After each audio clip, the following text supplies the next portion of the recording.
Hello అండి. అభిమన్యు గారు రచించిన వరుడు కావలెను అనే నవలా శీర్షికతో మీ ముందుకు. చదువుతున్నది రాధిక. ఇక కథలో పెడితే, భానుడు తన లేలేత కిరణాలతో జగతిని స్పృశిస్తూ సముద్ర గర్భం నుండి గగనతలంలోకి మెల్లిమెల్లిగా వస్తున్నాడు. నేను కూస్తే గాని సూర్యోదయం అవ్వదులే అని విర్రవీగే ఆ కోడి కిరణాలు చుర్రుమనేసరికి మత్తు వదిలి మెడ సారించి కూతబెట్టింది. పాపం దానికేం తెలుసు ఎప్పుడో తెల్లవారిందని. సాగర్ అద్దం ముందు నిల్చుని తన శరీర సౌష్ఠవాన్ని అందాన్ని చూసుకుని మురిసిపోతున్నాడు. ఇలా మురిసిపోవటం కొత్త కాదు. రోజు తన దైనందిన కార్యక్రమాల్లో ఇది ఒకటి. సాగర్ది అందమైన పర్సనాలిటీ. అందంగా నవ్వుతాడు. అతడి కళ్ళకి మంచి ఆకర్షణ గుణం ఉంది.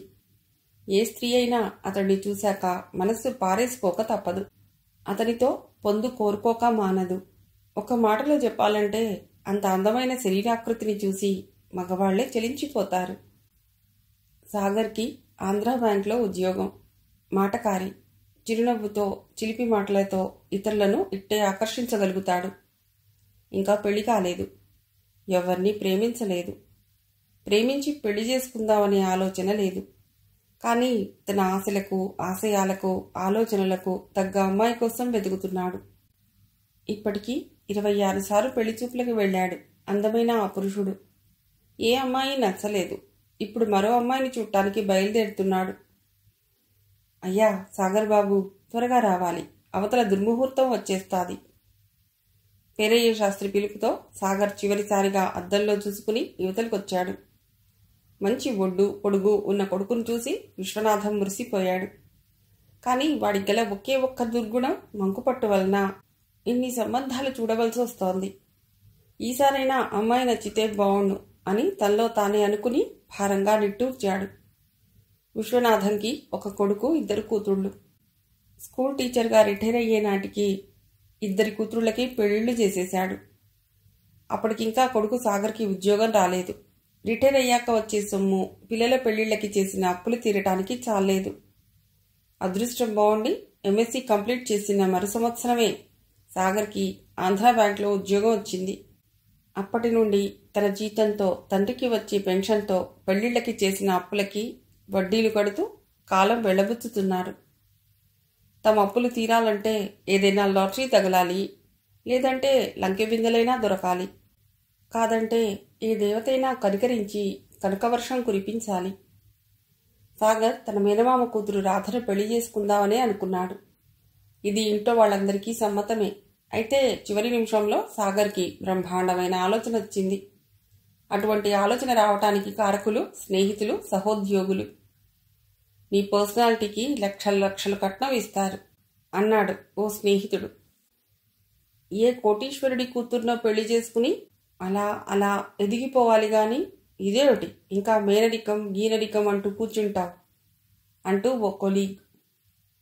నీ అందానికి తోడు బ్యాంక్లో ఉద్యోగం, ఎవరైనా కోరినంత కట్నం ఇచ్చి పిల్లనిస్తారు. ఈ రోజుల్లో బంట్రోతుగాడు తీసుకుంటున్నాడు వేలకి వేలు కట్నం అంటూ మరో స్నేహితుడు. మిస్టర్ సాగర్, నువ్వేమైనా చెప్పు గాని నీ నిర్ణయం బాగోలేదయ్యా. 6 అడుగుల అందగాడివి, పైగా రేపు మాపో ప్రమోషన్ కొట్టేస్తావు. ఇదేమిటోయ్ కట్నం లేకుండా పెళ్లి చేసుకోవటం? మగజాతికే అవమానం. అదంతా ఎందుకు? మన సబ్ స్టాఫ్ అప్పారావుని చూడు. ఇలా జాయిన్ అయ్యాడో లేదో అలా 50,000 కట్నం నొక్కేసి పెళ్లి చేసుకొచ్చాడు. చిచి అని ఓ సీనియర్ ఆఫీసర్. జీవితం గురించి సరైన అవగాహన లేనివారు, స్థిరమైన అభిప్రాయాలు తీసుకోలేనివారు గాలికి ఊగే గడ్డి పోచల్లా ఊగుతారు. సాగర్ తీసుకునే నిర్ణయానికి ఇంట్లో వారందరూ ఆశ్చర్యపోయారు. ఏం తక్కువైందని రాధను చేసుకోనంటున్నావు? తల్లి రాజ్యలక్ష్మి నిలదీసి అడిగింది. అమ్మా, ఏం తక్కువైందని కాదు, ఒక్కసారి ప్రపంచాన్ని చూడు. ఆడపిల్లల తల్లిదండ్రులు లక్షలు చేతపట్టుకుని తిరుగుతున్నారు మా కోసం, మాలాంటి యువకుల కోసం. సాగర్ చిన్నగా నవ్వుతూ చెప్పాడు. బాబు, నా మాట వినరా? రాధ ఎవరో కాదు, నా తమ్ముడి కూతుర్రా. దాన్ని ఇంటి కోడలిగా చేసుకుంటానని మాటిచ్చాను. మా మాట కాదనకు. నీ మేనమామ మనస్సు కష్టపెట్టకు. అది అసలే పిచ్చిది. నీ మీదే ఎన్నో ఆశలు పెట్టుకుంది. దాని ఆశలు బొమ్ము చేయకు. అమ్మా, నువ్వు యథార్థాన్ని గ్రహించటం లేదు. ఒక్కసారి మన ఇంటి పరిస్థితి ఆలోచించు. చెల్లెళ్ల పెళ్లికి చేసిన అప్పులు తీరలేదు. వాటికి వడ్డీలు కట్టలేక ఎంతలా సతమతమవుతున్నామో నీకు తెలియంది కాదు. అయినా పెళ్లి విషయంలో నాకు కొన్ని అభిప్రాయాలున్నాయి. పెళ్లి అంటూ చేసుకుంటే కట్నం తీసుకుని అందమైన అమ్మాయిని పెళ్లి చేసుకుంటాను. తన కొడుకు తీసుకునే ఈ నిర్ణయానికి ఆ తల్లిదండ్రులు ఆశ్చర్యపోయారు. నవ్వాలో ఏడవాలో తెలియలేదు. ఈనాడు ఎక్కడ చూసినా వరకట్న నిషేధం అని ప్రజలు, ప్రభుత్వం గొంతు చించుకుని అరుస్తుంటే తమ కొడుకు మాత్రం కట్నం తీసుకొనిదే పెళ్లి చేసుకోనని ప్రతిజ్ఞ చేయటం చూసి ఆ తల్లిదండ్రులు నోటమాట రాక మిన్నకున్నారు. బ్రహ్మచారి ముదిరినా బెండకాయలు ముదిరినా ఎందుకు పనికిరావంటారు. కానీ బ్రహ్మచారి విషయం ఎలా ఉన్నా ముదిరిన బెండకాయలు దొండకాయలు మాత్రం ఏదో విధంగా కనీసం పులుసులోకైనా ఉపయోగపడుతున్నాయి. ఆడపిల్ల పెళ్లి కోసం తండ్రి చెప్పులరిగేలా తిరిగాడంటే అర్థం ఉంది. అందరూ హర్షిస్తారు. కానీ మగపిల్లవాడి పెళ్లి కోసం ఇంతమందిని చూడటం, ఇన్ని ఊళ్ళు తిరగటం వింతగా అనిపించదు. సాగర్ ఇంతవరకు 26 అమ్మాయిల్ని చూశాడు పెళ్లి చూపుల నెపంతో. పాపం అతగాడి టేస్ట్కి ఏ అమ్మాయి సరిపోలేదు. కొందరు లావుగా గున్న ఏనుగుల్లా ఉన్నారని, మరికొందరు సన్నగా గాల్లో ఎగిరే గుర్రాల్లా ఉన్నారని, నల్లగా కాకిలా ఉన్నారని, తెల్లగా పాలిపోయినట్లుగా ఉన్నారని, నవ్వు బాగా లేదని, ముక్కు చిన్నదిగా ఉందని, బండముక్కని, ఇలా ఇష్టం లేని వంటకం ఎంత రుచిగా ఉంటేనే. ఒకవేళ గ్రహాలన్నీ బాగుండి ఏ అమ్మాయినా నచ్చితే వాళ్ళిచ్చే కట్నం నచ్చక వెనక్కొచ్చేసేవాడు మన అందమైన బ్రహ్మచారి. పురుషాధిక్యత గల ఈ సభ్య సమాజంలో పెళ్లి చూపులు అనే ఈ నికృష్టపు ఆచారం వలన స్త్రీని సంతలోని పశువును చూసినట్లు చూస్తున్నారు. జడ ఎంత పొడవుంది, అమ్మాయి శరీరం మీద ఏమైనా మచ్చలున్నాయా అని వీపు మీద, భుజాలు, తొడలు చూడటం. అదైనా చాటుకు తీసుకువెళ్ళి చూడటం కాదు. పిండి వంటలొచ్చా, పాటలు పాడగలవా, నాట్యం చేయగలవా, అంతేకాకుండా అమ్మాయి ఏ కాలేజీలో చదివావు, అమ్మాయిల కాలేజా అబ్బాయిల కాలేజా, మరికొందరైతే ఎవరైనా ప్రేమించావా, నీ మేనమామలతో బావలతో సరదాగా ఉంటావా, ఇంతకీ నీవు కన్యవేనా? ఇవ్వండి అమ్మాయిని చూడటానికి వెళ్లే పెద్ద మనుషులు చేసే పనులు, వేసే ప్రశ్నలు. ఇంత జరుగుతున్నా ఆ పిల్ల తల్లిదండ్రులు ఏమీ మాట్లాడరు. ఏదో రకంగా ఎవరికో ఒకరికి ఇచ్చి పెళ్లి చేసేయాలనే ఆలోచన, ఆతృత తప్ప ఇక్కడ మానాభిమానాలకి, గౌరవ మర్యాదలకి తావులేదు. ఎందుకంటే ఆడపిల్లల తండ్రి ఈ సమాజంలో ఓ నికృష్టపు జీవి, ఏమైనా భరించాలి. చివరికి అవతలి వాళ్లు కాండ్రించి ఉమ్మినా సహనంతో చిరునవ్వుతో తుడుచుకోవాలి. తప్పదు మరి. కుమ్మరి ఇంట కుండను చూడటానికి ఎంతోమంది వస్తారు, చూస్తారు, వెడతారు. కారు హార్న్ విని వచ్చేశారు తనలో తాను అనుకుంటూనే బయటికి అని ఆతృతగా గుమ్మంలోంచి బయటకొచ్చాడు సుబ్బారావు. కారులోంచి దిగిన విశ్వనాథం, రాజ్యలక్ష్మి, సాగర్ పెళ్లిళ్ల పేరయ్య శాస్త్రులను సాదరంగా ఆహ్వానించి లోనికి తీసుకువెళ్లాడు సుబ్బారావు. అబ్బాయిలిద్దరూ చదువుకుంటున్నారు. తాలూకా ఆఫీసులో పనిచేస్తున్న సుబ్బారావు బాగానే సంపాదించాడు. పెద్దమ్మాయికి 1,00,000 వరకు ఇవ్వటానికి సిద్ధంగా ఉన్నాడు. అయ్యా సుబ్బారావు గారు, ఈయన విశ్వనాథం గారని, వీరిని గురించి మీకు ముందే చెప్పాను. ఇదిగో వీరి అబ్బాయి సాగర్, ఆంధ్ర బ్యాంక్లో ఉద్యోగం. మీ గురించి, మీ మంచి మర్యాదల గురించి వీరికంతా చెప్పాను అని పేరయ్య శాస్త్రి ఇరువురిని పరిచయం చేశాడు. వారి వారి పరిచయాలయ్యాక కూల్ డ్రింక్స్ వచ్చాయి. ఈలోగా సుబ్బారావు భార్య సత్యవతి పెద్ద కూతురు రమణిని తీసుకువచ్చి చాప మీద కూర్చోబెట్టింది. కూల్ డ్రింక్స్ తాగుతూనే అమ్మాయిని చూడసాగారు. అమ్మాయి విశ్వనాథం, రాజ్యలక్ష్మిలకు బాగా నచ్చింది. అమ్మాయి బావుందోయ్ అని అర్థం స్ఫురించేలా పేరయ్య శాస్త్రి వైపు చూశారు విశ్వనాథం. అది గమనించి పేరయ్య శాస్త్రి ఆనందంతో ఊపిరి పీల్చుకున్నాడు. సాగర్ కూల్ డ్రింక్ కూల్గా సిప్ చేస్తూ కూల్గా రమణిని చూస్తున్నాడు. రమణి తలదించుకుని ముద్దమందారంలా కూర్చుంది. తలెత్తి విశాలమైన కళ్ళతో సాగర్ని చూద్దామని 2 సార్లు ప్రయత్నించింది. కానీ సాగర్ తననే చూస్తున్నాడని గ్రహించి మిన్నకుంది. చాలామంది పెళ్లి చూపుల టైంలో అమ్మాయిని కింద కూర్చోబెడతారు.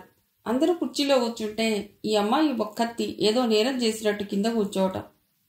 తనకు కాబోయే జీవిత భాగస్వామిని కళ్ళారా చూసుకునే అవకాశం లేదు. ఎందుకంటే సిగ్గు, అణకువ, స్త్రీ ఆభరణాలు. ఒక పరాయి మగవాడిని అంతమందిలోనూ ఏ స్త్రీ అయినా బరితెగించి చూడగలదా? అలా ఎంతమంది అమ్మాయిలు తనని చూడటానికి వచ్చే అబ్బాయిలను చూస్తున్నారు? అమ్మాయి కుందనపు బొమ్మలా ఉంది. సంగీతం ఏమైనా నేర్పించారా? రాజ్యలక్ష్మి అడిగింది. లేదండి, ఏవో లల్లాయి పదాలు పాడుతుంది, చేతులు నలుపుకుంటూ చెప్పింది సత్యవతి. ఎంతవరకు చదివావు? విశ్వనాథం ప్రశ్న. బీఎస్సీ, కూల్గా సమాధానం ఇచ్చింది రమణి. నిజానికి అమ్మాయి తాలూకు వివరాలు ముందుగానే తెలుసుకుంటారు ఆ వచ్చేవాళ్ళు. ఏదో ఫార్మాలిటీ కోసం ప్రశ్నలు వేస్తారు అని అనుకుంటే పొరపాటే. అమ్మాయి నాట్యం చేస్తుందా, సంగీతం నేర్చుకుందా అంటే అవి అంత అవసరమా అని అనుకుంటారు. చక్కగా కాపురం చేసుకునే అమ్మాయికి ఈ సంగీతం, ఈ నాట్యం దేనికి పనికిరావు. అమ్మాయికి నాట్యం వచ్చి ఉంటే ఆమె నడక బాగుంటుందని, సంగీతం నేర్చుకుంటే గొంతు సన్నగా కోకిల్లా ఉంటుందని, ఇవేవీ లేనప్పుడు అమ్మాయిని కాసేపు మాట్లాడిస్తారు. అలా నడిచి రమ్మంటారు. సాగర్ చిన్నగా దగ్గి ఖాళీ కూల్ డ్రింక్ సీసా కింద పెట్టడానికి రమణి వైపు చూస్తూ కాస్త వంగాడు. అప్పుడు రమణి కూడా సాగర్ని క్రీగంట చూసింది. అది గమనించిన సాగర్ కన్నుగీటాడు. అలా సాగర్ తనను చూసి కన్నుగీటగానే ఏం చేయాలో తెలియక మొహమాటం కొద్దీ చిన్నగా నవ్వింది. ఆ మొహమాటపు నవ్వు తన కొంప ముంచిందని తర్వాత తెలుసుకుంది రమణి. ఒరేయ్ సాగర్, అమ్మాయి మాకు నచ్చింది, నీ అభిప్రాయం కూడా చెప్తే బాగుంటుంది. నువ్వు అంటే అన్ని విషయాలు ఇప్పుడే మాట్లాడేసుకుందా అని ఏమంటావు అన్నట్లుగా విశ్వనాథం సాగర్ మొహం వైపు చూశాడు. సాగర్ చిన్నగా నవ్వి, మనం ఇంటికెళ్ళి ఉత్తరం రాద్దాం అన్నాడు. సాగర్ అలా అన్నాడంటే వాడికి నచ్చలేదనే విషయం ఆ తండ్రికి బాగా తెలుసు. అందుకే సాగర్ వైపు గుర్రుగా చూసి ఇక లేద్దాం అని కుర్చీలోంచి లేచాడు విశ్వనాథం. అతడితో పాటే మిగతా వారును. విశ్వనాథం గారు, ఒక్క మాట చెప్తే బాగుంటుంది. నా అభిప్రాయం ప్రకారం మీకు అమ్మాయి నచ్చిందనే అనుకుంటున్నాను అన్నాడు సుబ్బారావు. సుబ్బారావు గారు, మేము ఇంటికెళ్ళాక ఉత్తరం రాస్తాం. కాదంటే ఏదో విషయం, ఇదో శాస్త్రి గారితో కబురు పంపిస్తాం అని మొహమాట పడుతూనే అన్నాడు విశ్వనాథం. ఆడపిల్ల తండ్రి ఆవేదన, ఆతృత మీకు తెలియంది కాదు. బాబు సాగర్, అమ్మాయితో ఏమైనా మాట్లాడాలనుకుంటే చెప్పండి, నేను ఆ ఏర్పాట్లు చేస్తాను. సుబ్బారావు వేడుకోలుగా అడిగేసరికి సాగర్కి ఏం చెప్పాలో అర్థం కాలేదు. మీరు ఇలా మమ్మల్ని ఇబ్బంది పెట్టడం బాగోలేదు, సాగర్ కాస్త చిరాగ్గా అన్నాడు. అయ్యో, ఎంత మాట, మగమహారాజులు. మీ నుంచి వచ్చే ఉత్తరంలో ఏముంటుందో నాకు బాగా తెలుసు. అందుకేనండి మీరు ఉత్తరంలో రాసేదేదో ఇక్కడ చెప్పమంటున్నాను. సుబ్బారావు గారు, మీరు ఆవేశపడద్దు, ఇవి చాలా సున్నితమైన విషయాలు. సుబ్బారావు చేతులు గట్టిగా నొక్కి మాకు సెలవిప్పించండి అన్నాడు విశ్వనాథం. విశ్వనాథం గారు, మీ గురించి విన్నాం. కట్న కానుకల గురించి మీరు సంకోచించవద్దు. మిగతా లాంఛనాలు ఎలా ఉన్నా 1,00,000 వరకు రొక్కం ఇవ్వగలను మరి నసుగుతూ అన్నాడు సుబ్బారావు. సాగర్ సుబ్బారావుని అలా పక్కకి తీసుకెళ్లి తన అభిప్రాయం చెప్పాడు. చూడండి, మీరు ఇంతగా అడుగుతున్నారు కాబట్టి చెప్తున్నాను. నా అందానికి, పర్సనాలిటీకి తగ్గట్టుగా నా భార్య ఉండాలి. మీ అమ్మాయి బాగుంది, కానీ లోపాలు మీ దగ్గర చెప్పడం సబబు కాదు. మీ అమ్మాయి కాస్త పొట్టి, ఆడది నవ్వితే వెన్నెల కురిసినట్లుగా ఉండాలి. కానీ నవ్వినప్పుడు మీ అమ్మాయిని చూడలేం, ఎందుకంటే ఎగుడు దిగుడు పళ్లల్లో చాలా అసహ్యంగా ఉంది. ఏమిటో ఈ మనుషులు, వీళ్ళ మనస్తత్వాలు. పిల్ల బాగుంది, కట్నం బాగోలేదు అని కొందరు. మరి ఈ రెండూ బాగున్నాయి అన్న వ్యక్తి ఎవరు? ఎవరో ఉంటారు, తలకుమాసిన వెధవ. మగాడి అందచందాలు తెలుపు నలుపులతో సంబంధం లేదు. ఆడపిల్లలు గలవారికి మగాడైతే చాలు. సుబ్బారావు సాగర్ని వింత జంతువును చూసినట్టు చూసి, మీరు వెళ్ళిరండి అని 2 చేతులు జోడించాడు. సుబ్బారావు గారు, నన్ను క్షమించాలి. మంచి సంబంధం తీసుకొచ్చాను.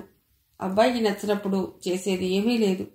అయినా పెళ్లిళ్ళు స్వర్గంలో జరుగుతాయని అంటారు. మీ అమ్మాయికి ఏ ఇంట పడాలని రాసి ఉందో ఏమో. ఇక నేను వెళ్ళొస్తాను, దయవుంచండి. పేరయ్య శాస్త్రి నొచ్చుకుంటూ బయలుదేరాడు. ఇలాగే చేస్తే వీడికి ఈ జన్మకి పెళ్లి కాదు. ఆ మొహం చూడు, దుంపలా. ఎన్ని సంబంధాలు తెచ్చాన్రా, సెంచరీ కొడతావేట్రా అక్కుపక్షి. పేరయ్య శాస్త్రి దారి పొడవునా సాగర్ని లోపలే తిట్టుకుంటూ కూర్చున్నాడు. విశ్వనాథం వాలుకుర్చీలో కూర్చుని పేపర్ చూస్తున్నాడు. ఉదయం చూసిన పేపరే అయినా మనస్సు బాగోలేక పేపర్లోని వివాహ వేదిక చూస్తున్నాడు. విశ్వనాథం తన 2 ఆడపిల్లల పెళ్లిళ్ల కోసం ఎక్కువగా శ్రమించలేదు. కానీ ఉన్న ఒక్కగానొక్క కొడుకు కోసం తెగ తాపత్రయపడవలసి వస్తుంది. వాడిది అదే మనస్తత్వమో గాని ఈ అమ్మాయి నచ్చడం లేదు. నమస్కారం అయ్యా, నమస్కారం. పేరయ్య శాస్త్రి వచ్చి ఎదురుగా ఉన్న కుర్చీలో కూర్చున్నాడు. శాస్త్రి గారా? చిన్నగా నవ్వి, రండి రండి, మీకు చాలా శ్రమ కలుగజేస్తున్నా. నా కూతుళ్ళకి సంబంధాలు మీరే చూశారు, అలాగే మీ చేతులతోనే అబ్బాయి కూడా చూస్తారని అన్నాడు విశ్వనాథం. అయ్యా, మీ అబ్బాయి కోసం తిరిగినట్లు ఎవ్వరి కోసం ఇలా తిరగలేదు. హవ్వా హవ్వా, మరీ ఎంత చోద్యం అయితే ఎలాగండి? ఏ అమ్మాయిని చూసినా ఏదో ఒకటి వంక పెడుతూనే ఉన్నాడు.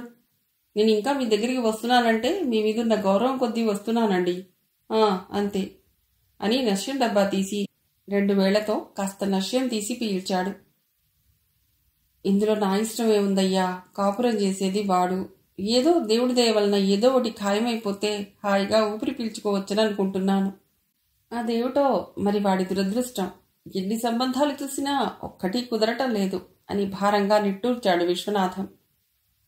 ఈలోగా రాజ్యలక్ష్మి కాఫీ పట్టుకొచ్చి వాళ్ళిద్దరికీ ఇచ్చి ఇంకో కుర్చీలో కూర్చుంది. ఎంత తిరిగితే ఏం లాభం, ఎంతమందిని చూస్తే ఏం ఫలితం? దేనికైనా కళ్యాణ ఘడియ రావాలి. మనం ఎంత తాపత్రయపడితే మాత్రం అవ్వద్దు అంది రాజ్యలక్ష్మి. కళ్యాణ ఘడియ రావాలని కూర్చుంటే దానంతట అదే వస్తుందా ఏమిటి? విశ్వనాథం గారు, నేను మాట చెప్తాను వినండి. రంభలాంటి అందగత్య భార్యగా రావాలి, కుబేరుడు లాంటి మావగారు దొరకాలి అంటే అవ్వదండి. ఇటువంటి ఆలోచనలతో మీరు మీ అబ్బాయి ఉంటే ఇహ నా వల్ల కాదండి, నన్ను విడిచిపెట్టండి అని 2 చేతులు ఎత్తేశాడు పేరయ్య శాస్త్రి. విశ్వనాథం నవ్వి, సరే సరే, నీ బాధ నాకు అర్థమైంది లేవయ్యా. నీ కంటికి మేమంత ఆశబోతుల్లా కనిపిస్తున్నామేమిటయ్యా అన్నాడు. అయ్యా, ఈ మాట వినండి. మొన్న రాజమండ్రి నుండి సత్యమూర్తి గారు కబురు పంపించారు. కట్న కానుకల గురించి మాట్లాడుకుందాం, వీలు చూసుకుని రమ్మనమని.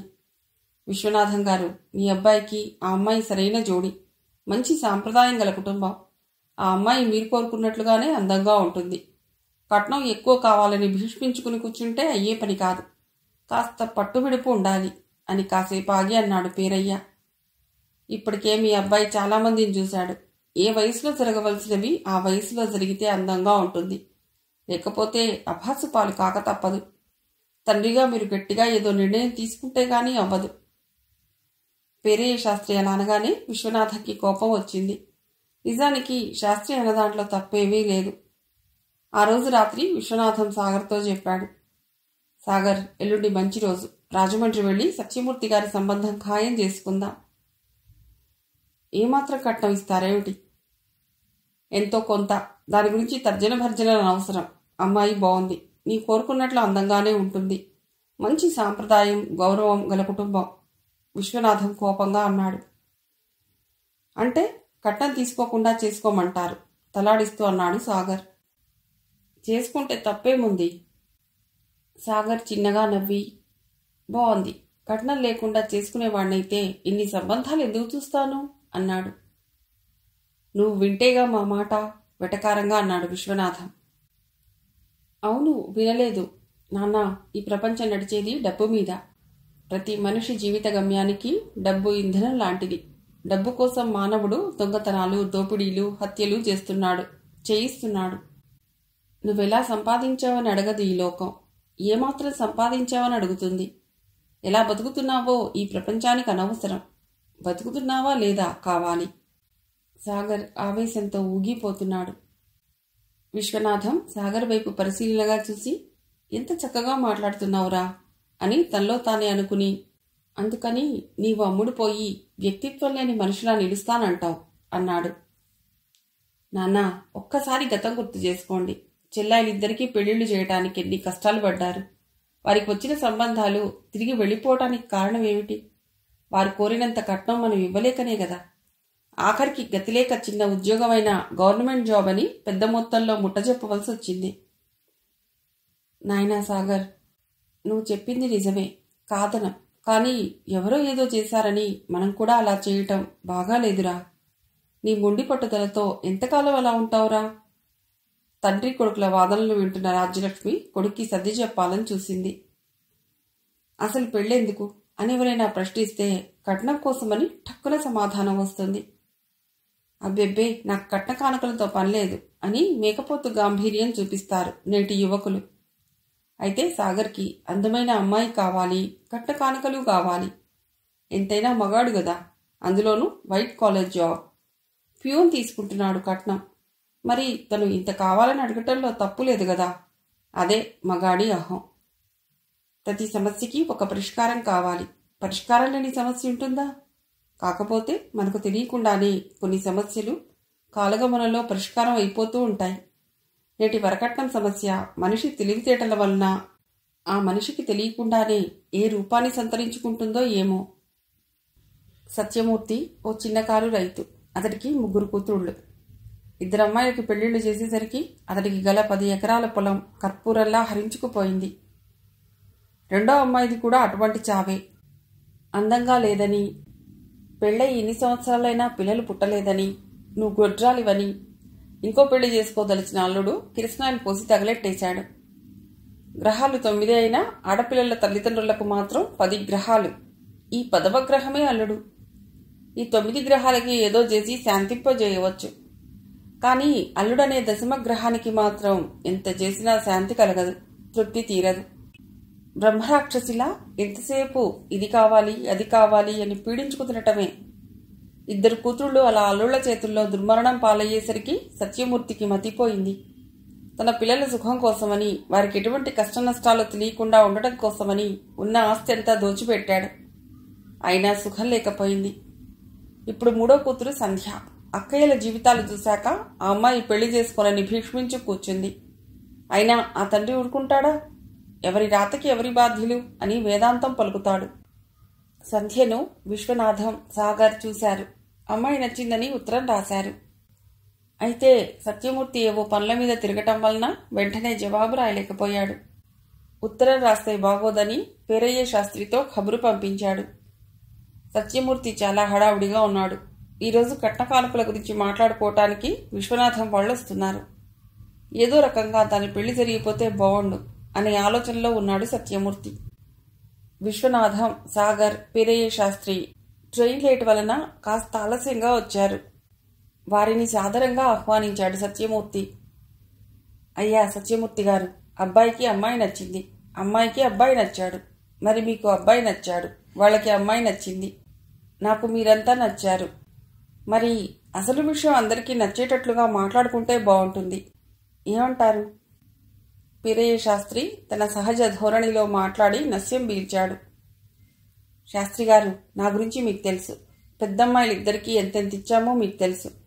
ఆలోచించి ఈ సంబంధం ఖాయం చేస్తే మీకు పుణ్యం ఉంటుంది అని అన్నాడు సత్యమూర్తి.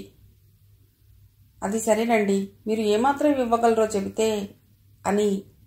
అమ్మా, విశ్వనాథం కాదు, మీరైనా ఒక మాట చెప్పండి. ఎంతలో ఉన్నారో ఏమో కనుబొమ్మలెగరేస్తూ అన్నాడు వీరయ్య శాస్త్రి. సత్యమూర్తి పేరయ్య శాస్త్రి చెవిలో ఏదో చెప్పాడు. అయ్యా విశ్వనాథం గారు, 2 అమ్మాయిలకి ఎంతెంత ఇచ్చారో ఈ అమ్మాయికి కూడా అంతే ఇస్తామంటున్నారు అన్నాడు వీరయ్య శాస్త్రి. ఎంతేమిటి అన్నాడు విశ్వనాథం. 1,50,000. 1,50,000 ఆశ్చర్యపోయాడు సాగర్. అయ్యా, 1,50,000 అని ఆశ్చర్యపోనక్కర్లేదు, నీరసంగా చూడక్కర్లేదు అని పేరయ్య శాస్త్రి సాగర్ వైపు చూశాడు. ఏం ఎలా కనిపిస్తున్నావు? 10 పరకకి వచ్చే వారంలాగున్నామా? సాగర్ శాస్త్రిని తినేటట్టు చూశాడు. బాబు, కోపం తెచ్చుకోకండి. కోపం కాకపోతే మరేమిటండి? ఈ రోజుల్లో పెళ్లికొడుకుల రేట్లు ఎలా ఉన్నాయో తెలిసే మాట్లాడుతున్నారా? సత్యమూర్తిని ఎదురు ప్రశ్నించాడు సాగర్. పేరయ్య శాస్త్రి కలుగజేసుకుని, సాగర్ బాబు కట్నం డబ్బులే కాకుండా ఆడపడుచు లాంఛనాలని, సారే అని వగైరా వగైరా ఖర్చులుంటాయి కదండి, మీరు కాస్త ఆలోచించండి అన్నాడు. విశ్వనాథం గారు, నేను మధ్యతరగతి వాణ్ణి. ముందు వెనక ఆస్తిపాస్తులేవీ లేవు. 2 అమ్మాయిల పెళ్లిళ్లు చేసేసరికి నా కాళ్ళు చేతులు చల్లబడిపోయాయి. ఇక ఈ పెళ్లికి నా తల ఎక్కడైనా తాకట్టు పెట్టాలి. మీరు కూడా నా పరిస్థితి అర్థం చేసుకుంటే బాగుంటుంది. సత్యమూర్తి వేడుకోలుగా అన్నాడు. సత్యమూర్తి గారు, ముసుగులో గుద్దులాట దేనికండి? మాకు కట్నం 5 లక్షలు కావాలి. సాగర్ ఠక్కుననేసరికి అందరూ ఆశ్చర్యపోయారు, విశ్వనాథంతో సహా. అంతేకాదు, స్కూటర్, కలర్ టీవీ, ఫ్రిడ్జ్, ఇంకా ఇంకా అని సాగర్ అనబోతుంటే పక్క గదిలో కూర్చుని అంతా వింటున్న సంధ్య శివంగిలా ఇవతలికొచ్చింది. ఆమెను చూసి మరోసారి అందరూ ఆశ్చర్యపోయారు. సంధ్య ఎవరిని పట్టించుకోకుండా సాగర్ వైపు చూస్తూ అంది, ఇంకా ఇంకా ఆలోచిస్తున్నారేంటి? లిస్టు తేవడం మర్చిపోయారా పెళ్ళికొడుకు గారు? ఈ అందమైన ముఖానికి 5 లక్షల రూపాయల కట్నం, ఈ శరీరాన్ని మోయటానికి ఒక స్కూటర్, క్రికెట్ మ్యాచ్లు చెత్తా చెదారం చుట్టానికి ఒక టీవీ, అదైనా బ్లాక్ అండ్ వైట్ పనికిరాదు, కలర్ టీవీ కావాలి కదూ. చాలా తక్కువగా అడుగుతున్నారు. ఇవేవి మీ మర్యాదకు తాహత్తుకు తగ్గట్టుగా లేవు. అమ్మా సంధ్య, సత్యమూర్తి సంధ్యని వారించాలని చూశాడు. సాగర్ గారు, కుబేరుడు లాంటి ఆడపిల్లల తండ్రిని పట్టుకుని ఇంత చీప్గా అడుగుతారా? మా నాన్నగారి సంగతి మీకు ఇంకా తెలీదు. మీరు డ్రైవర్గా ఉంటానంటే ఆర్టీసీ బస్సుని తెచ్చిస్తారు. మీ ఇంటి నుండి మా ఇంటికి ట్రాక్స్ వేయించుకుంటే రైలు బండిని కొనిస్తారు. ఏమంటారు? సంధ్య అలా మాట్లాడేసరికి సాగర్కి మండిపోయింది. అమ్మా సంధ్య, నువ్వు లోపలికి వెళ్ళమ్మా, సత్యమూర్తి చెప్పాడు. అమ్మా, పెద్దవాళ్ళం మేమంతా ఉండగా పేరయ్య శాస్త్రి ఏదో అనబోయాడు. నాన్నగారు, కాసేపు నన్ను మాట్లాడనివ్వండి. ఎంతసేపు వాళ్ళు మాట్లాడటం, మనం చేతులు కట్టుకుని వినడమేనా? ఇది మన ఇల్లు. అలా అనగానే సత్యమూర్తి ఇంకేం మాట్లాడలేదు. సాగర్ గారు, 5 లక్షల కట్నం, స్కూటర్, టీవీ వగైరా వగైరా ఎందుకు ఇవ్వాలి? సాగర్ వైపు సూటిగా చూస్తూ అడిగింది సంధ్య. మిమ్మల్ని పెళ్లి చేసుకుంటున్నందుకు. గుడ్. మరి మీరు మాకు ఏమేమి ఇస్తున్నారు? మీకు దేనికి? సాగర్ ఆశ్చర్యపోయాడు. నేను కూడా మిమ్మల్ని పెళ్లి చేసుకుంటున్నాను కదా, అంటే మనం పెళ్లి చేసుకుంటున్నాం. నా వైపు నుండి ఇవన్నీ ఆశించినట్లు మీ వైపు నుండి కూడా ఏదైనా నేను ఎందుకు ఆశించకూడదు? సంధ్య అలా లాజిక్గా మాట్లాడేసరికి సాగర్కి నవ్వొచ్చింది. నవ్వాడు, పగ్గలబడి నవ్వాడు. సాగర్ నవ్వుతుంటే సంధ్య అహం దెబ్బతిన్నట్లయింది. ఆపండి, ఎందుకు నవ్వుతారు? గట్టిగా అరిచింది. ఆ రోజులు పోయాయి మేడం, సాగర్ కూల్గా అన్నాడు. ఎక్కడికి పోయాయి మిస్టర్? అప్పుడు వారానికి 7 రోజులు, ఇప్పుడు వారానికి 7 రోజులే. అప్పుడు నెలకోసారి పౌర్ణమి అమావాస్య వచ్చేవి, ఇప్పుడు వస్తున్నాయి. రోజులు ఎక్కడికి పోలేదు, ఎప్పుడూ మారలేదు. మారిందల్లా మీ బుద్ధులు, మీ ఆలోచనలు. మనిషిని మనిషి దోచుకోవాలని, కాల్చుకు తినాలనే ఆటవిక స్వభావం. మిస్టర్ సాగర్, మీరు చదువుకున్నారు, చెప్పండి. కట్నం ఎందుకు ఇవ్వాలి? సంధ్య ఆవేశంతో ఊగిపోతోంది. అది మన ఆచారం, సాగర్ సింపుల్గా అన్నాడు. ఆచారం ఆచారం. ఆడపిల్లల తల్లిదండ్రుల్ని జలగల్లా పీల్చుకు తినమని చెప్తుందా ఆచారం? ఆడపిల్లని కన్న పాపానికి తల్లిదండ్రులు బ్రతికుండగానే నరకం అనుభవించమంటుందా ఆచారం? కట్నం తేలేదని, చాలేదని భార్యల్ని కిరోసిన్ పోసి తగలేయమంటుందా ఆచారం? చెప్పండి, ఏదండి ఆచారం? సంధ్య, ఏమిటమ్మా ఈ ఆవేశం? నేను మాట్లాడతాను కదా. నాన్న, మీరుండండి, నన్ను మాట్లాడనివ్వండి అని. సాగర్ గారు, మీరు కోరినట్లుగా కట్నాలు కానుకలు ఇస్తాం, మరి మా ఇంట్లో ఉండిపోతారా? తలగరేస్తూ అడిగింది సంధ్య. ఇల్లరికమా? సాగర్ నవ్వుతూ అన్నాడు. ఇల్లరికమా పాడా? సంతలో ఆవుని కొంటున్నాం, గేదెని కొంటున్నాం, దాన్ని ఇంటికి తెచ్చుకునేది ఇల్లరికం కోసమా? చిరాగ్గా మొహం పెట్టి అంది సంధ్య. తనని పసుపుతో పోల్చేసరికి సాగర్కి మండిపోయింది. మిస్ సంధ్య, మర్యాదగా మాట్లాడటం నేర్చుకోండి. మర్యాద? ఎవరికివ్వాలి మర్యాద? దేనికివ్వాలి మర్యాద? మీలాంటి వారు ఉండబట్టే ఈ వ్యవస్థ ఇలా తయారవుతుంది. నాకంటూ అధికారం ఉంటే కట్నం అడిగిన వెధవలందరినీ కాల్చి పారేసేదాన్ని తెలుసా అన్నట్లుగా అంది సంధ్య. ఇదంతా వింటున్న విశ్వనాథం, శాస్త్రి గారు, మంచి కొంపకే తీసుకొచ్చావయ్యా. మర్యాదస్తుల కుటుంబం అనుకున్నాను, కానీ ఇలా అమర్యాదగా వ్యవహరిస్తారని తెలియదు. ఏ అబ్బాయికి పిల్లలే దొరకరా? పదరా సాగర్. విసురుగా కుర్చీలోంచి లేచాడు. అయ్యా సత్యమూర్తి గారు, కాస్త అమ్మాయికి చెప్పండి. పేరయ్య శాస్త్రి కుర్చీలో అసహనంగా కదులుతూ అన్నాడు. రోజురోజుకి పెళ్లికొడుకుల రేట్లు ఎలా పెరుగుతున్నాయో మీకు తెలియంది కాదు. చదువును బట్టి, ఉద్యోగాన్ని బట్టి రేట్లు ఉన్నాయి. ఈ రోజుల్లో డబ్బంటే ఎవరికి చేదు? విశ్వనాథం అన్నాడు. మీరు చెప్పింది నిజమే, కానీ నాలాంటి... సత్యమూర్తి ఏదో చెప్పబోయాడు. చూడండి, ఏ తండ్రి అయినా మగపిల్లవాడు పుడితే ప్లస్ అని, ఆడపిల్ల పుడితే మైనస్ అని ఎందుకంటారో తెలుసా? మగపిల్లవాడు పెద్దయ్యాక ఉద్యోగం చేసి నెల నెలా సంపాదించడమే కాకుండా లక్షలకి లక్షలు కట్నం తీసుకొస్తాడని ప్లస్ అన్నారు. ఈ ఆడపిల్లలకి వ్యయం తప్ప ఆదాయం లేదు సరికదా, బోలెడు కట్నం ఇచ్చి పెళ్లి చేయాలని మైనస్ అన్నారు. సాగర్ తనకు తెలిసిన గొప్ప నిజాన్ని వినిపించి ఊపిరి పీల్చుకున్నాడు. సంధ్య నవ్వి ఇలా అంది, ఈ ప్లస్లు మైనస్లు మీ పరిజ్ఞానానికి తగ్గట్టుగా అర్థాలు కలిగి ఉండవు మిస్టర్. పిల్లల్ని కనేటప్పుడు ఏ తల్లిదండ్రులు ఆలోచించరు ప్లస్ని కంటున్నామా మైనస్ని కంటున్నామా అని. అలా ఆలోచించేటట్లయితే ఈ ప్రపంచంలో అంతా మగాళ్లే ఉందురు. ఇప్పటికే అడుగడుగునా స్త్రీజాతిని హింసించి నాశనం చేస్తున్నారు. పురిటిలోనే పీకనులిమి చంపేస్తున్నారు. ఈ పరిస్థితి ఇలాగే కొనసాగితే తెలుస్తుంది వరులకు కట్నం అడుగుతారో కన్యలకి శుల్కం చెల్లిస్తారో. జోష్యం చెప్తున్నారా మిస్ సంధ్య? మీరు మగాడైతే తెలిసేది అన్నాడు సాగర్. అవునవును, నేను మగాడినైతే తెలిసేది మానాభిమానాలు వదులుకుని డబ్బుకు అమ్ముడు పోవటం. ఏ కట్నం తీసుకోవటం నేరమని తెలియదా అడిగింది సంధ్య. కట్నం తీసుకోవటం నేరమని తెలుసు, మరి కట్నం ఇవ్వటం మాత్రం నేరం కాదా? అది నేరమే.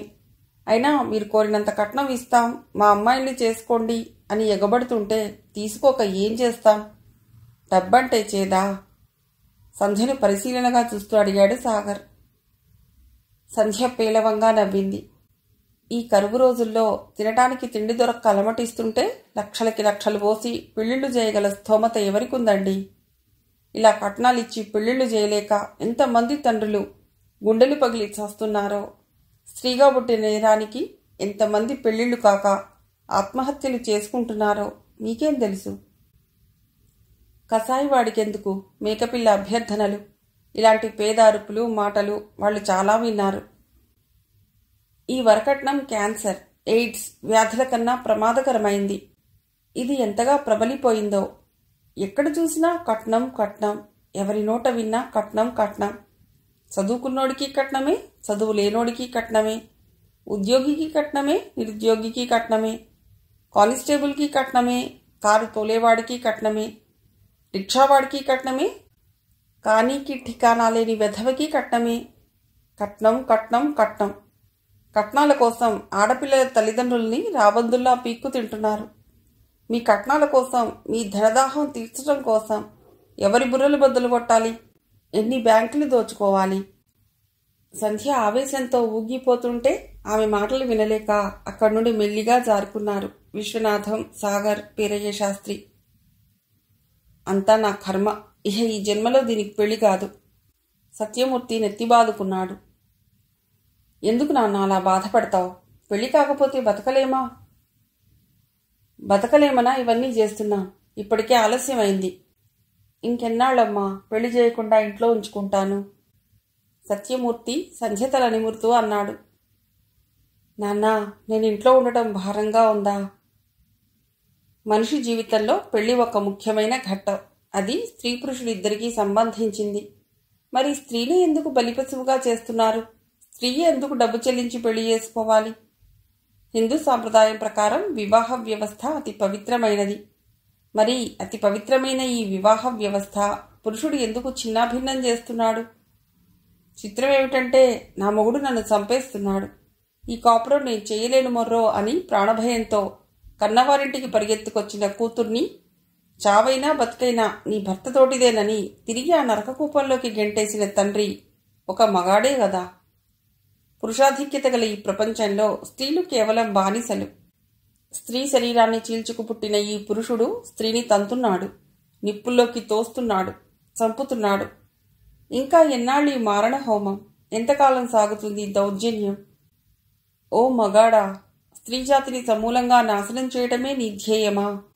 ఓ పురుష, నీ జన్మకి కారణం స్త్రీ, నీ సుఖ సంతోషాలకి మూలం స్త్రీ, నీ ఉనికికి కారణం స్త్రీ. అటువంటి స్త్రీని గౌరవించే రోజు ఎప్పుడొస్తుంది? ఎప్పుడొస్తుంది? ఆలోచనలతో సంధ్య బుర్ర వేడెక్కిపోతోంది, ఆవేశంతో ఊగిపోతోంది. సాగర్ మనస్సంతా చికాగ్గా ఉంది. సంధ్య అన్న దాంట్లో నిజం లేకపోలేదు. అయితే మగాడి అహం అంగీకరించలేకపోయింది. ఆవేశంతో ఆమె మాట్లాడే ప్రతి మాట సాగర్ మనసును తొలిచేస్తున్నాయి. మొదటిసారిగా సంధ్యని చూసి సాగర్ ఇష్టపడ్డాడు. ఆమెను చూసినప్పుడే అనుకున్నాడు, తనకు కాబోయే భార్య ఇలా ఉండాలి అని. ఆమె అందంగా ఉంటుంది అనే కన్నా చాలా అందంగా ఉంటుంది. అయితే సాగర్ ఆమెని చూసొచ్చాక చాలామందిని చూశాడు. వాళ్లంతా సంధ్య ముందు దిగదుడిపే. కట్నకానుకల విషయం వచ్చేసరికి సాగర్ 5 లక్షలే అడిగాడు. అదేనా సంధ్యని తాను ఇష్టపడ్డాడని. లేకుంటే అందరినీ అడిగినట్టు 10 లక్షలు అడిగేవాడు. బ్యాంకులో తనను చూసి గుసగుసలు, తను వినాలనే కామెంట్స్. 101 జిల్లాలకే అందగాడు. ఎంతమందిని చూశాడో, ఈ పాటికి సెంచరీ కొట్టేసి ఉంటాడు. అందగాడిననే గర్వంలే, ఆ పాటి అందచందాలు ఎవరికుండవు. వీడికి ఆంటీలే గతి. ఇంట్లో అంతా ముభావంగా ఉన్నారు. చుట్టపు చూపుగా వచ్చి వెడుతున్న చెల్లెలు కూడా మాట్లాడటం లేదు. ఎయిడ్స్ రోగిని చూసినట్లు అందరూ తనను చూడసాగారు. ఇక్కడి వాతావరణము, వ్యక్తులకు దూరంగా ఎక్కడికైనా పోయి కొన్నాళ్లు ఉందామని అనుకున్నాడు సాగర్. ఆ సమయంలో సుభద్ర పరిచయమైంది. సుభద్ర మంచి గాయని. ఆమె సినీ గాయని కాదు, సంగీత విద్వాంసురాలు కాదు. ఆమె లలిత గేయాలు పాడుతుంది. రేడియో వినేవారికి, టీవీ చూసేవారికి ఆమె సుపరిచితురాలు. ఆ రోజు తన మేనమామ కూతురు రాధ పెళ్లి. అయితే తనకు వెళ్లాలని లేదు. రాధను తాను కాదన్నాక మేనమామతో తను ముభావంగా ఉంటున్నాడు. బావా, ఇదిగో ఇటు చూడు. నేను అందంగా లేకపోవచ్చు, కానీ మా బావ చాలా అందగాడు అని మురిసిపోయేదాన్ని. నువ్వు నన్ను కాదన్నావని నాకు కోపం లేదు. ఎందుకో చెప్పనా? నువ్వు నా గుండెల్లో ఉన్నావు. ఈ బొమ్మ చెరిగిపోదు. నాన్న మాట కాదనలేక ఈ పెళ్లికి ఇష్టపడ్డాను. ఒక్కసారి నా పెళ్లికి రావా? రాధ ఆ రోజు కంటనీరు పెట్టుకుంటే కాదనలేక వెళ్ళాడు. పెళ్లివారిల్లు చాలా సందడిగా ఉంది. అర్ధరాత్రి ఎప్పుడో ముహూర్తం. ఎవరి పనిలో వాళ్ళున్నారు. సాగర్ రాక చూసి మేనమామ ఆప్యాయంగా నవ్వాడు. నువ్వు కాదన్నా నా కూతురికి మంచి కుర్రవాడే దొరికాడు అన్న భావం మేనమామ చూపుల్లో, మాటల్లో వ్యక్తమవ్వటం సాగర్ గమనించాడు. లోపలెక్కడో స్నేహితులతో కబుర్లు చెప్తూ కూర్చున్న రాధ సాగర్ దగ్గరకొచ్చింది. బావా, నువ్వొస్తావని నాకు తెలుసు. నా మీద నీకెంత ప్రేమ, అభిమానం ఉందో నాకు బాగా తెలుసు. అయితే నేనొకటి అడుగుతాను, కాదనవు కదా? కనుగుడ్లు చిత్రంగా తిప్పి మొహం మీద పడుతున్న ముంగుర్లను సవరించుకుంటూ అడిగింది రాధ. తన సహజమైన నవ్వుతో ఏమిటి చెప్పు అన్నాడు. అయితే ఇలారా. రాధ సాగర్ని ఒక గదిలోకి తీసుకెళ్ళింది. ఆ గదిలో ఏవేవో సామాన్లున్నాయి. ఎవరూ తమను గమనించలేదని గ్రహించి తలుపులు వేసి బోల్టు పెట్టింది. బావా రా, నన్ను బిగ్యారా కౌగిలించుకో. జీవితాంతం నీ గుండెల మీద నిద్రపోవాలని అనుకున్నాను. కానీ ఒకసారి నీ బాహువుల్లో ఇముడ్చుకో అని రాధ కనులు మూసుకుని 2 చేతులు చాచింది. ఆమె అలా చేతులు చాచినప్పుడు బయట జారింది. ఎత్తైన వక్షస్థలం అందంగా, ఆకర్షణీయంగా ఉంది. సాగర్ ఈ పరిస్థితికి కాస్త కలవరపడ్డాడు. మరో సమయంలోనైతే రాధ చెంప పేలిపోయేది. కానీ సాగర్ కిందికి వంగి జారిన ఆమె పవిట తీసి సర్దాడు. అలా సర్దినప్పుడు మూసిన కళ్ళు తెరిచిన రాధకు సాగర్ మనోహరంగా కనిపించాడు. రాధా, నువ్వు చిన్నపిల్లవి. జీవితం సినిమా కాదు. అటువంటి అభిప్రాయమే ఉంటే ఎప్పుడా పని చేసేవాణ్ణి. మనిషి అందంగా ఉంటే సరిపోదు, మనస్సు అందంగా, నిర్మలంగా ఉండాలి. పిచ్చి పిచ్చి ఆలోచనలు మానేసి బుద్ధిగా జీవితాన్ని సుఖమయం చేసుకో. సాగర్ అలా అనేసరికి కిటికీలోంచి నవ్వులు, చప్పట్లు వినిపించాయి. రాధ కూడా పెద్దగా నవ్వుతూ, థ్యాంక్స్ బావా, మనిషి అంటే నీలా ఉండాలి అంది. ఏమిటిది? అర్థం కాక చిరాగ్గా అడిగాడు సాగర్. మీ బావ ఎంత అందగాడో అంత చంచలమైన మనస్సు కలిగి ఉంటాడు. ఈ అందమైన మగవాళ్ల దృష్టి ఎప్పుడూ ఆడవాళ్ల మీదే. ఏ విధంగానైనా తమ కోరికలు తీర్చుకుంటారు. మీ బావేమైనా ఆకాశంలో చూడిపడ్డా అని మా ఫ్రెండ్స్ అంతా నీ గురించి అలా అనేసరికి నాకు కోపం వచ్చి చిన్న టెస్ట్ పెట్టాను. తప్ప అని రాధ బొంగమూతి పెట్టింది. సాగర్ చిన్నగా నవ్వి సరి సరి అని ఆమె నెత్తి మీద చిన్నగా మొట్టి విసురుగా తలుపు తీసి బయటికి వచ్చి చూసుకోకుండా ఆమెకు డాష్ ఇచ్చాడు. సారీ అంటూ తలెత్తి చూశాడు. ఎదురుగా ఆమె పాలపిట్ట రంగు చీరలో మల్లె మొగ్గలా నవ్వుతూ తననే చూస్తున్న ఆమెను కన్నార్పకుండా చూస్తున్నాడు సాగర్. ఎంత చక్కని పర్సనాలిటీ. కళ్ళతో నవ్వుతూ తననే చూస్తున్న సాగర్ని అబ్బురంగా చూస్తుందామె. ఒకరినొకరు వింతగా చూసుకుంటున్న వారి మధ్యకు రాధ వచ్చి, ఏయ్ బావా, ఇదిగో ఇటు చూడు, ఈవిడెవరో తెలుసా అని ఆమె గురించి మొత్తం చెప్పింది. ఆమె సుభద్ర. రేడియోలో టీవీలో లలిత గీతాలు పాడుతుంది. కోకిలమ్మ రాగాలు, సెలయేటి గలగలలు, వెదురుతోపుల్లో గాలి వీచే ధ్వనులు ఈమె గళంలో మనకు వినిపిస్తాయి. ఈమె పాటంటే ఇష్టం. చాలా శ్రద్ధగా వింటాడు సాగర్. టీవీలో ఈమెను చూశాక అనుకున్నాడు, అందమైన రాగాల బొమ్మాయి అని. ఎప్పుడైనా హైదరాబాద్ వెళ్ళి ఆమెను కలవాలని చాలాసార్లు అనుకున్నాడు. సుభద్ర పెళ్లికొడుకు తరఫు వాళ్ళకి దూరపు చుట్టం. నిజానికి ఈ పెళ్లికి ఆమె రావాల్సిన అవసరం లేదు. అయితే ఇక్కడ రేడియోలో ఆమె ప్రోగ్రాం ఉండటం వలన ఇలా వచ్చింది. అలా సాగర్ దృష్టిలో పడింది. పెళ్లిలో ఎవరి పనుల్లో వాళ్ళున్నారు, ఎవరి ఆతృతలో వాళ్ళున్నారు. సాగర్ మాత్రం సుభద్రను చూస్తూ ఉన్నాడు. అలాగే సుభద్ర కూడా సాగర్ని చూస్తూ కూర్చుంది. అయితే వీళ్ళిద్దరి చూపులు వీడియో వాడి దృష్టిలో పడక తప్పలేదు. సాగర్ అభ్యర్థన మేర సుభద్ర పెళ్లిలో 2 గీతాలు పాడింది. అందరూ మెచ్చుకున్నారు. సాగర్ బ్యాంకుకి 4 రోజులు సెలవు పెట్టి తన స్కూటర్ మీద సుభద్రకు విశాఖపట్నం అంతా చూపించాడు. ఆకాశవాణిలో ఒకరోజు తన రికార్డింగ్ అయిపోయాక మిగతా 3 రోజులు 3 క్షణాల్లా గడిచిపోయాయి వారిద్దరికీ. డాల్ఫిన్ నోస్, మారాడా కొండ మీద దుర్గాగుడి, ship yard, steel plant, Ramakrishna mission, zoo, seashore, Appughar వగైరా వగైరాలన్నీ సాగర్తో చూసిన సుభద్రకు ఏదో తెలియని ఆనందం, అనుభూతి. సాగర్ని తాకుతూ నడవటం, అతడి చిరునవ్వులు, సమయానుకూలంగా అతడు వేసే జోక్స్ వింటూ అందమైన అతడి మోమును తదేకంగా తిలకిస్తూ తనని తాను మర్చిపోయే సుభద్రకు సాగర్ పరిచయం ఎడారిలో నీటి చిలమ లాంటిది. సుభద్ర సాగర్కి తన గురించి అంతా చెప్పింది. అయితే ఒక విషయం తప్ప. అది ఎలా చెప్పాలో ఆమెకు తెలియలేదు. చెప్పే అవకాశం వచ్చినా మౌనంగా ఉండిపోయింది. సుభద్రకు తన బావతో పెళ్లి జరిగింది. పెళ్ళైపోయాక కారులో వారిద్దరినీ ఊరేగిస్తున్నారు. ఆ ఊరేగింపులో తారాజువ్వలు, చిచ్చుబుడ్లు కాల్చడం ప్రారంభించారు. అయితే ప్రమాదవశాత్తు ఊహించని విధంగా కారు పెట్రోల్ ట్యాంక్కి నిప్పంటుకుంది. మరుక్షణం పెళ్లికొడుకు మంటల్లో కాలిపోయాడు. ఆ రోజు నుండి సుభద్రకు మతిపోయినట్లయింది. ఎవరితోనూ మాట్లాడదు, ఎవరిని దగ్గరకు రానియదు.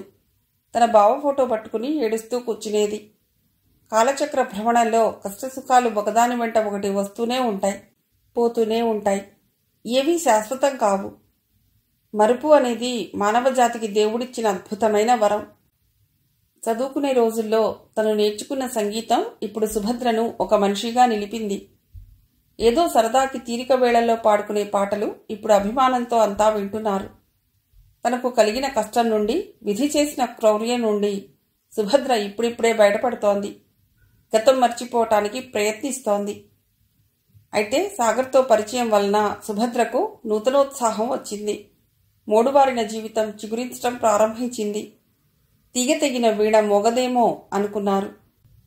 గోదావరి ఎక్స్ప్రెస్ మరో 5 నిమిషాల్లో బయలుదేరబోతుందనగా సాగర్ తన జేబులోంచి చిన్న పుస్తకం తీసి సుభద్రకి ఇచ్చాడు, ఆమె ఆటోగ్రాఫ్ కోసం. అభిమాన సినీ నటులు, క్రీడాకారులు, రాజకీయ నాయకులు, రచయితల దగ్గర ఆటోగ్రాఫ్ తీసుకుంటే బాగుంటుంది. కానీ నేనేమిటి, ఆటోగ్రాఫ్ ఇవ్వటం ఏమిటి అంది సుభద్ర. సాగర్ మాట్లాడలేదు. చిన్నగా నవ్వి ఊరుకున్నాడు. ఆ నవ్వు చాలు సుభద్రకు, వేసవిలో సన్నని వానలో తడిసినట్టు, అలసిన శరీరానికి చల్లని పిల్లతెమ్మెర స్పృశించినట్లు. మగవాళ్లలో కూడా ఇంత అందంగా ఆహ్లాదకరంగా నవ్వే వాళ్ళుంటారని సాగర్ని చూసే వరకు తెలీదు. నీవే నా ఆటోగ్రాఫ్ అయినప్పుడు ఈ ఆటోగ్రాఫ్ దేనికి అనుకుని ఇలా రాసిచ్చింది. నా పాట మెచ్చిన అభిమాని, ఈ హృదయ వీణపై నీ పాట పాడనా? ఈలోగా ట్రైన్ కదలబోతుంటే ఆమె ఏం రాసిందో చూడకుండానే ఆటోగ్రాఫ్ జేబులో పెట్టుకుని గబగబా ట్రైన్ దిగి కిటికీ దగ్గరకొచ్చాడు సాగర్. అప్పుడే ఊహించని సంఘటన జరిగింది. సుభద్ర సాగర్ చేతి మీద ప్రేమతో, అభిమానంతో, ఆనందంతో కిస్ చేసింది. ఐ లైక్ యూ అంది. సాగర్ ఆశ్చర్యంగా ఆమె వైపు చూశాడు. ఆమె కలువ కన్నుల్లో సన్నని నీటి తెర. ట్రైన్ ప్లాట్ఫామ్ దాటే వరకు సాగర్ చెయ్యి గాల్లో ఊగుతూనే ఉంది. తర్వాత తను రాసిన ఆటోగ్రాఫ్ చదువుకున్నాడు. ఆమె కళ్లల్లో సన్నని నీటి తెరకి అర్థం తెలిసి భారంగా ఊపిరి పీల్చుకున్నాడు. సాగర్ ఈ మధ్య ఓ అమ్మాయిని చూశాడు. అమ్మాయి బాగుంది. పైసా కట్నం ఇవ్వను, ఇష్టమైతే చేసుకోండి లేకపోతే మానేయండి అని ఆ అమ్మాయి తండ్రి ఖచ్చితంగా చెప్పేసరికి సాగర్ మొహం మాడిపోయింది. సాగర్ తల్లి తన కొడుక్కి పెళ్లి కాదేమోనని బెంగతో మంచం పట్టింది. తండ్రి అసలు మాట్లాడటం లేదు. అన్నయ్య, ఇలాగూ ఆగావు, కొన్నాళ్ళాగు, మా అమ్మాయిని చేసుకుందువు అని ఇద్దరు చెల్లెళ్ళు వేళాకోళం చేయసాగారు. సాగర్ బ్యాంక్ అయిపోయిన తర్వాత సముద్రపు ఒడ్డుకి పోయి కూర్చుంటున్నాడు చీకటి పడేంత వరకు.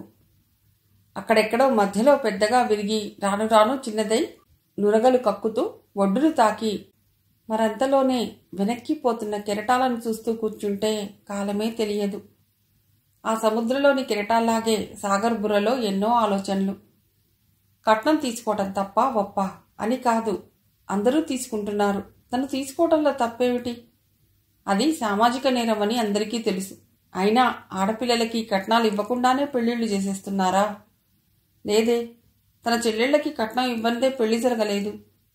తన తమ్ముడి కూతురు రాధన చేసుకోలేదని అమ్మకి కోపం. మొదట్లో నాన్న తనను సమర్థించినా ఇప్పుడు మండిపడుతున్నాడు. వచ్చే కట్నంతో చెల్లెళ్ల పెళ్లికి చేసిన అప్పులు తీర్చి తండ్రికి చేదోడు బాదోడుగా ఉండాలని అనుకున్నాడు. అయినా ఎంతమంది తండ్రులు తన కొడుకు ఇంజనీర్ చదవటానికి, డాక్టర్ చదవటానికి ఇన్ని లక్షలు ఖర్చయ్యాయని చెప్పి తీసుకోవటం లేదు? అయినా తనకేం తక్కువ? అందం లేదా, సంస్కారం లేదా? తను రోజు ఎన్నో జంటలే చూస్తున్నాడు. కాకి ముక్కుకు దొండపండు అని ఊరికే అంటారా? సృష్టిలో అందానికి ప్రతిరూపం స్త్రీ. కానీ ఆ స్త్రీని కట్టుకునే నల్లని మేరుపర్వతాలు, బాణకడుపులు, ఎత్తుపళ్ళు, మెల్లకన్నులు, గాల్లో ఎగిరే గుర్రాలు, కోతి మొహాలు, అక్కుపక్షులు. శ్రీశ్రీ గారు ఊరికే అనలేదు. కొంతమంది కుర్రవాళ్లు పుట్టుకతో వృద్ధులు అని. Marriages are made in heaven. అది ఎంతవరకు నిజమో తనకు తెలియదు గాని ఇక్కడ మాత్రం తనకు పెళ్లిగాక సాగర్ తెగ చుట్టుకుపోతున్నాడు. ఒకరోజు బ్యాంక్కి బయలుదేరుతుంటే దారిలో ట్రాఫిక్ జామ్ అయింది. కారణం ఏమిటంటే నగరంలో మహిళా సంఘాలు ఊరేగింపు తీశాయి. వరకట్నాన్ని నిషేధించాలని. వరకట్నపు చావులు ఆపాలి. స్త్రీల మీద అత్యాచారాలు, హత్యాచారాలు ఆపాలి. పురుష దురహంకారానికి వ్యతిరేకంగా ప్రతి స్త్రీ నడువు కట్టి ఉద్యమించాలి. ఇలాంటి నినాదాలు గల అట్టలు పట్టుకుని అరుస్తూ మహిళలంతా నడుస్తుంటే ట్రాఫిక్ జామ్ కాక ఏమవుతుంది? సాగర్ స్కూటర్ ఆపి అసహనంగా చూస్తున్నాడు. అసలు ఈ ఆడవాళ్ళకి బుద్ధులు లేవు. చక్కగా ఇంటి దగ్గర కూర్చుని సంసారాలు చేసుకోవచ్చు కదా. ఆహా, భర్తలు ఆఫీస్కి వెళ్ళగానే వీళ్ళిలా సంఘాలని, చట్టుబండలని, ఆదర్శాలని, గడిద గుడ్డని రోడ్డుకెక్కుతారు. అసలు వాళ్లలో ఎంతమంది కట్నం ఇవ్వకుండా పెళ్లిళ్ళు చేసుకున్నారు?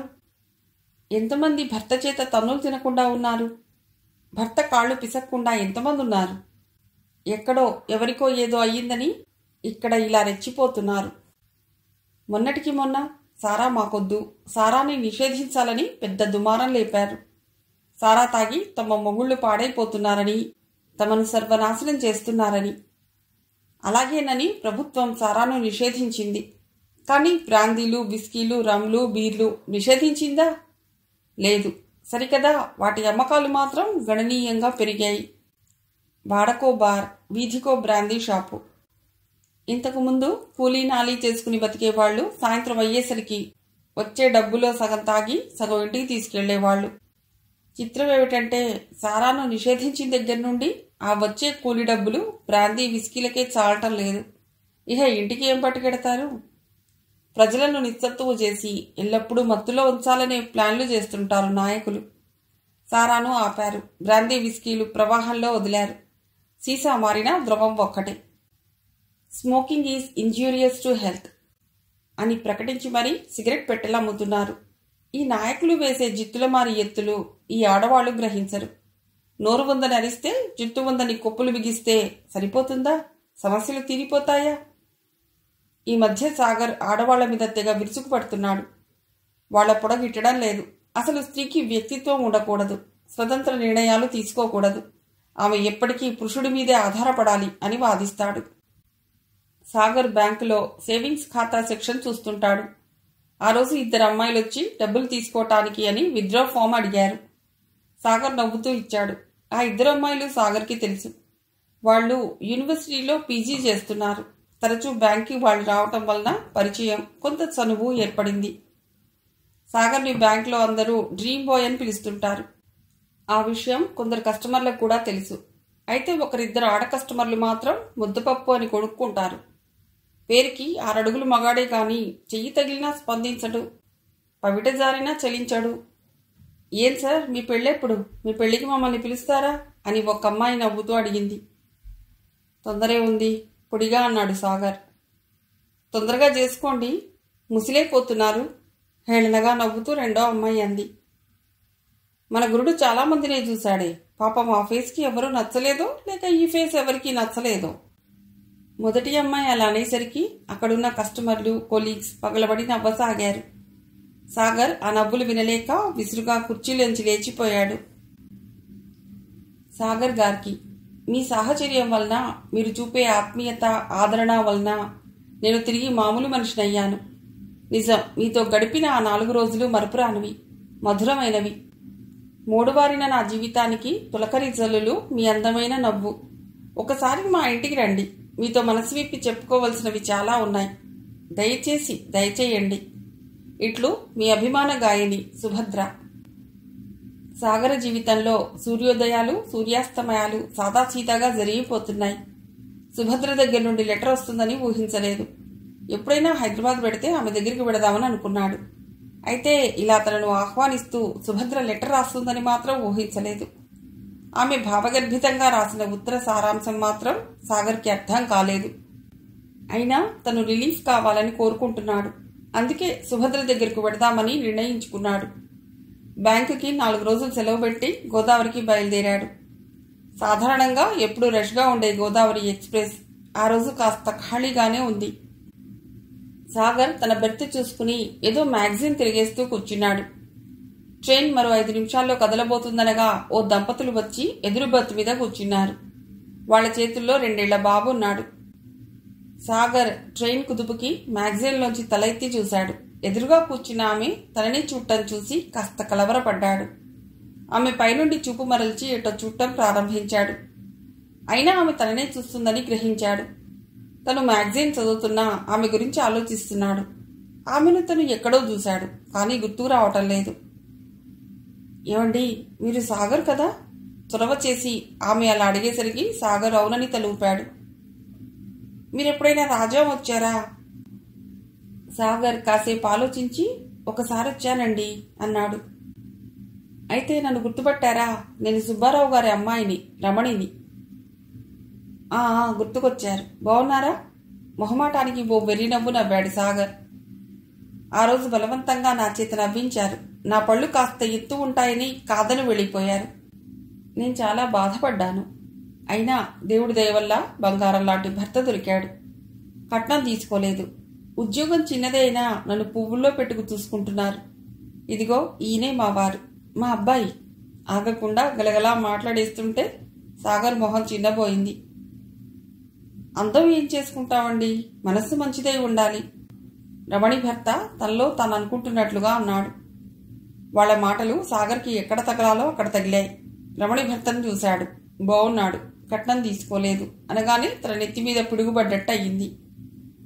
సాగర్కి తెలిసిందల్లా ఒక్కటే, ఈ రోజుల్లో కట్నం తీసుకోకుండా ఎవరుంటున్నారు? తను కాదన్న అమ్మాయిని ఆ యువకుడు కట్నం లేకుండా పెళ్లి చేసుకున్నాడని కనుల ముందర కనిపిస్తుంటే ఆ నిజాన్ని గ్రహించలేకపోతున్నాడు. దెబ్బతిన్న తన ఆహాన్ని సంతృప్తిపరచలేకపోతున్నాడు. మింగుడుపడని ఆ నిజానికి గుటకలు వేస్తూ కనులు మూసుకుని వాక్మెన్ చెవులకి తగిలించుకున్నాడు. క్యాసెట్ వింటున్నా తన ఆలోచనలు మాత్రం పరిపరి విధాలుగా పోతున్నాయి. సాగర్ తనకు కాబోయే భార్య గురించి చాలా ఉన్నతంగా ఊహించుకున్నాడు. నింగి నుండి జాలువారు వెన్నెల సోనలా, ఆమె నవ్వులో సితార రాగాలు పలకాలని, ఆమె కనులు హిమవాన కురిపించాలని, సన్నని నడుంలో సన్నజాజి తీగెలా తామరాకు పాదాలతో హంసలాంటి నడక ఉండాలని, తనను మరిపించి లాలించి శృంగార రసంలో ముంచి తేల్చాలని, కష్టసుఖాల్లో పాలు పంచుకోవాలని, ఇలా చాలా చాలా ఊహించాడు. కానీ తన ఊహలు ఏవీ జరగటం లేదు. తన ఆశలేవీ ఫలించటం లేదు. రమణి విజయవాడలో దిగుతూ ఒక మాట చెప్పిపోయింది. సాగర్ గారు, మంచి అమ్మాయిని చూసి తొందరగా పెళ్లి చేసుకోండి. జీవితం చాలా చిన్నది. రేపు మన చేతుల్లో లేదు. రమణి అలా చెప్పినందుకు సాగర్కి కోపం రాలేదు. చిన్నపిల్లైనా బాగా చెప్పింది. నిజమే, మనిషి కష్ట నష్టాలు సుఖ సంతోషాలతో సంబంధం లేదు. ఈ కాలరథానికి ఎవరున్నా లేకపోయినా దాని ప్రయాణం ఆగదు. ఆకాశం, భూమి, ఆ సూర్యుడు, ఈ చంద్రుడు ఎప్పుడూ ఉండేవే. జీవితం క్షణభంగురం అని తెలిసినా మేకపోతు గాంభీర్యం చూపిస్తాడు.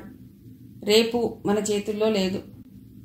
తదుపరి క్షణం ఏం జరుగుతుందో చెప్పలేని ఈ అల్పజీవి మానవుడు ప్రపంచమంతా తానేనని విర్రవీగుతాడు.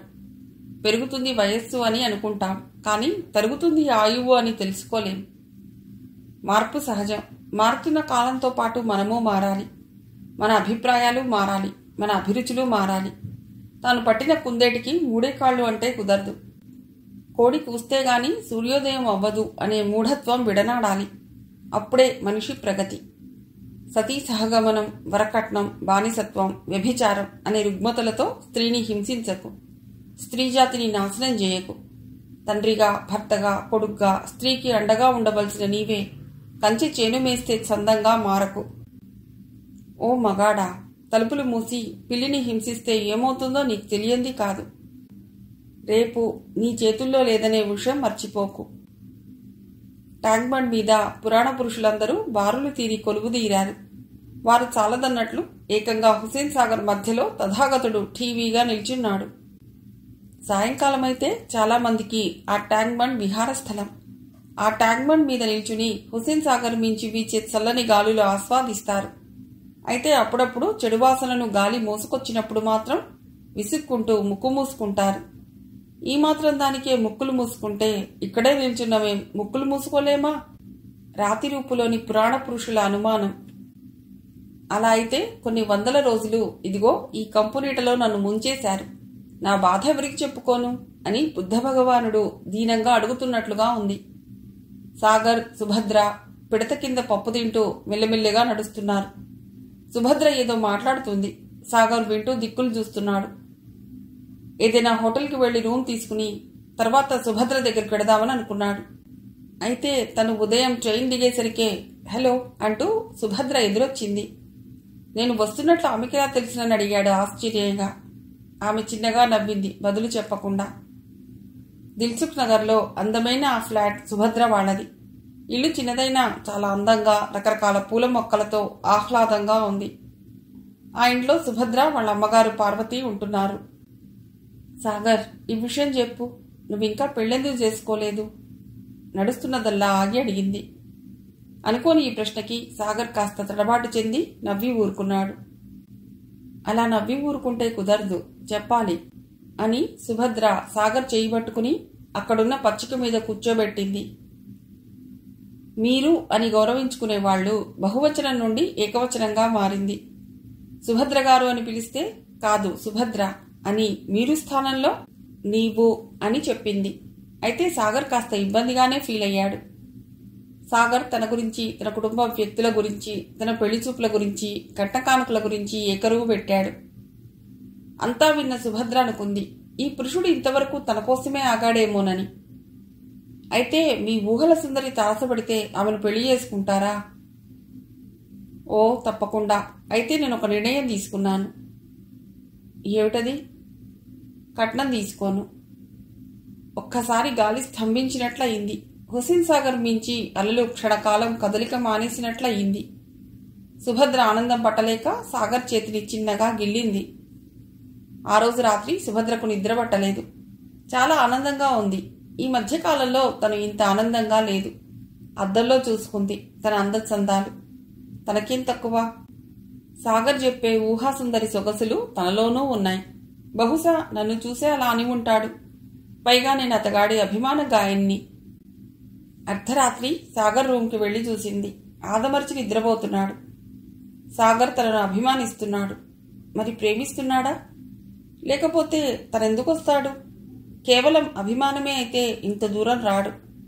అతని మాటలు, చూపులు. ఒకసారి తను అడిగింది, బంగారం వాన కేవలం నీ మీదే కురిస్తే ఏం చేస్తావు? ఆ బంగారం అంతా నీకోసం ఖర్చు చేస్తాను. ఈ సుభద్ర గురించి ప్రపంచం అంతా తెలిసేట్టు చేస్తాను. దేశ విదేశాల్లో మీ ప్రోగ్రామ్స్ ఇప్పిస్తాను. ఇంకా ఇంకా చాలా చేస్తాను.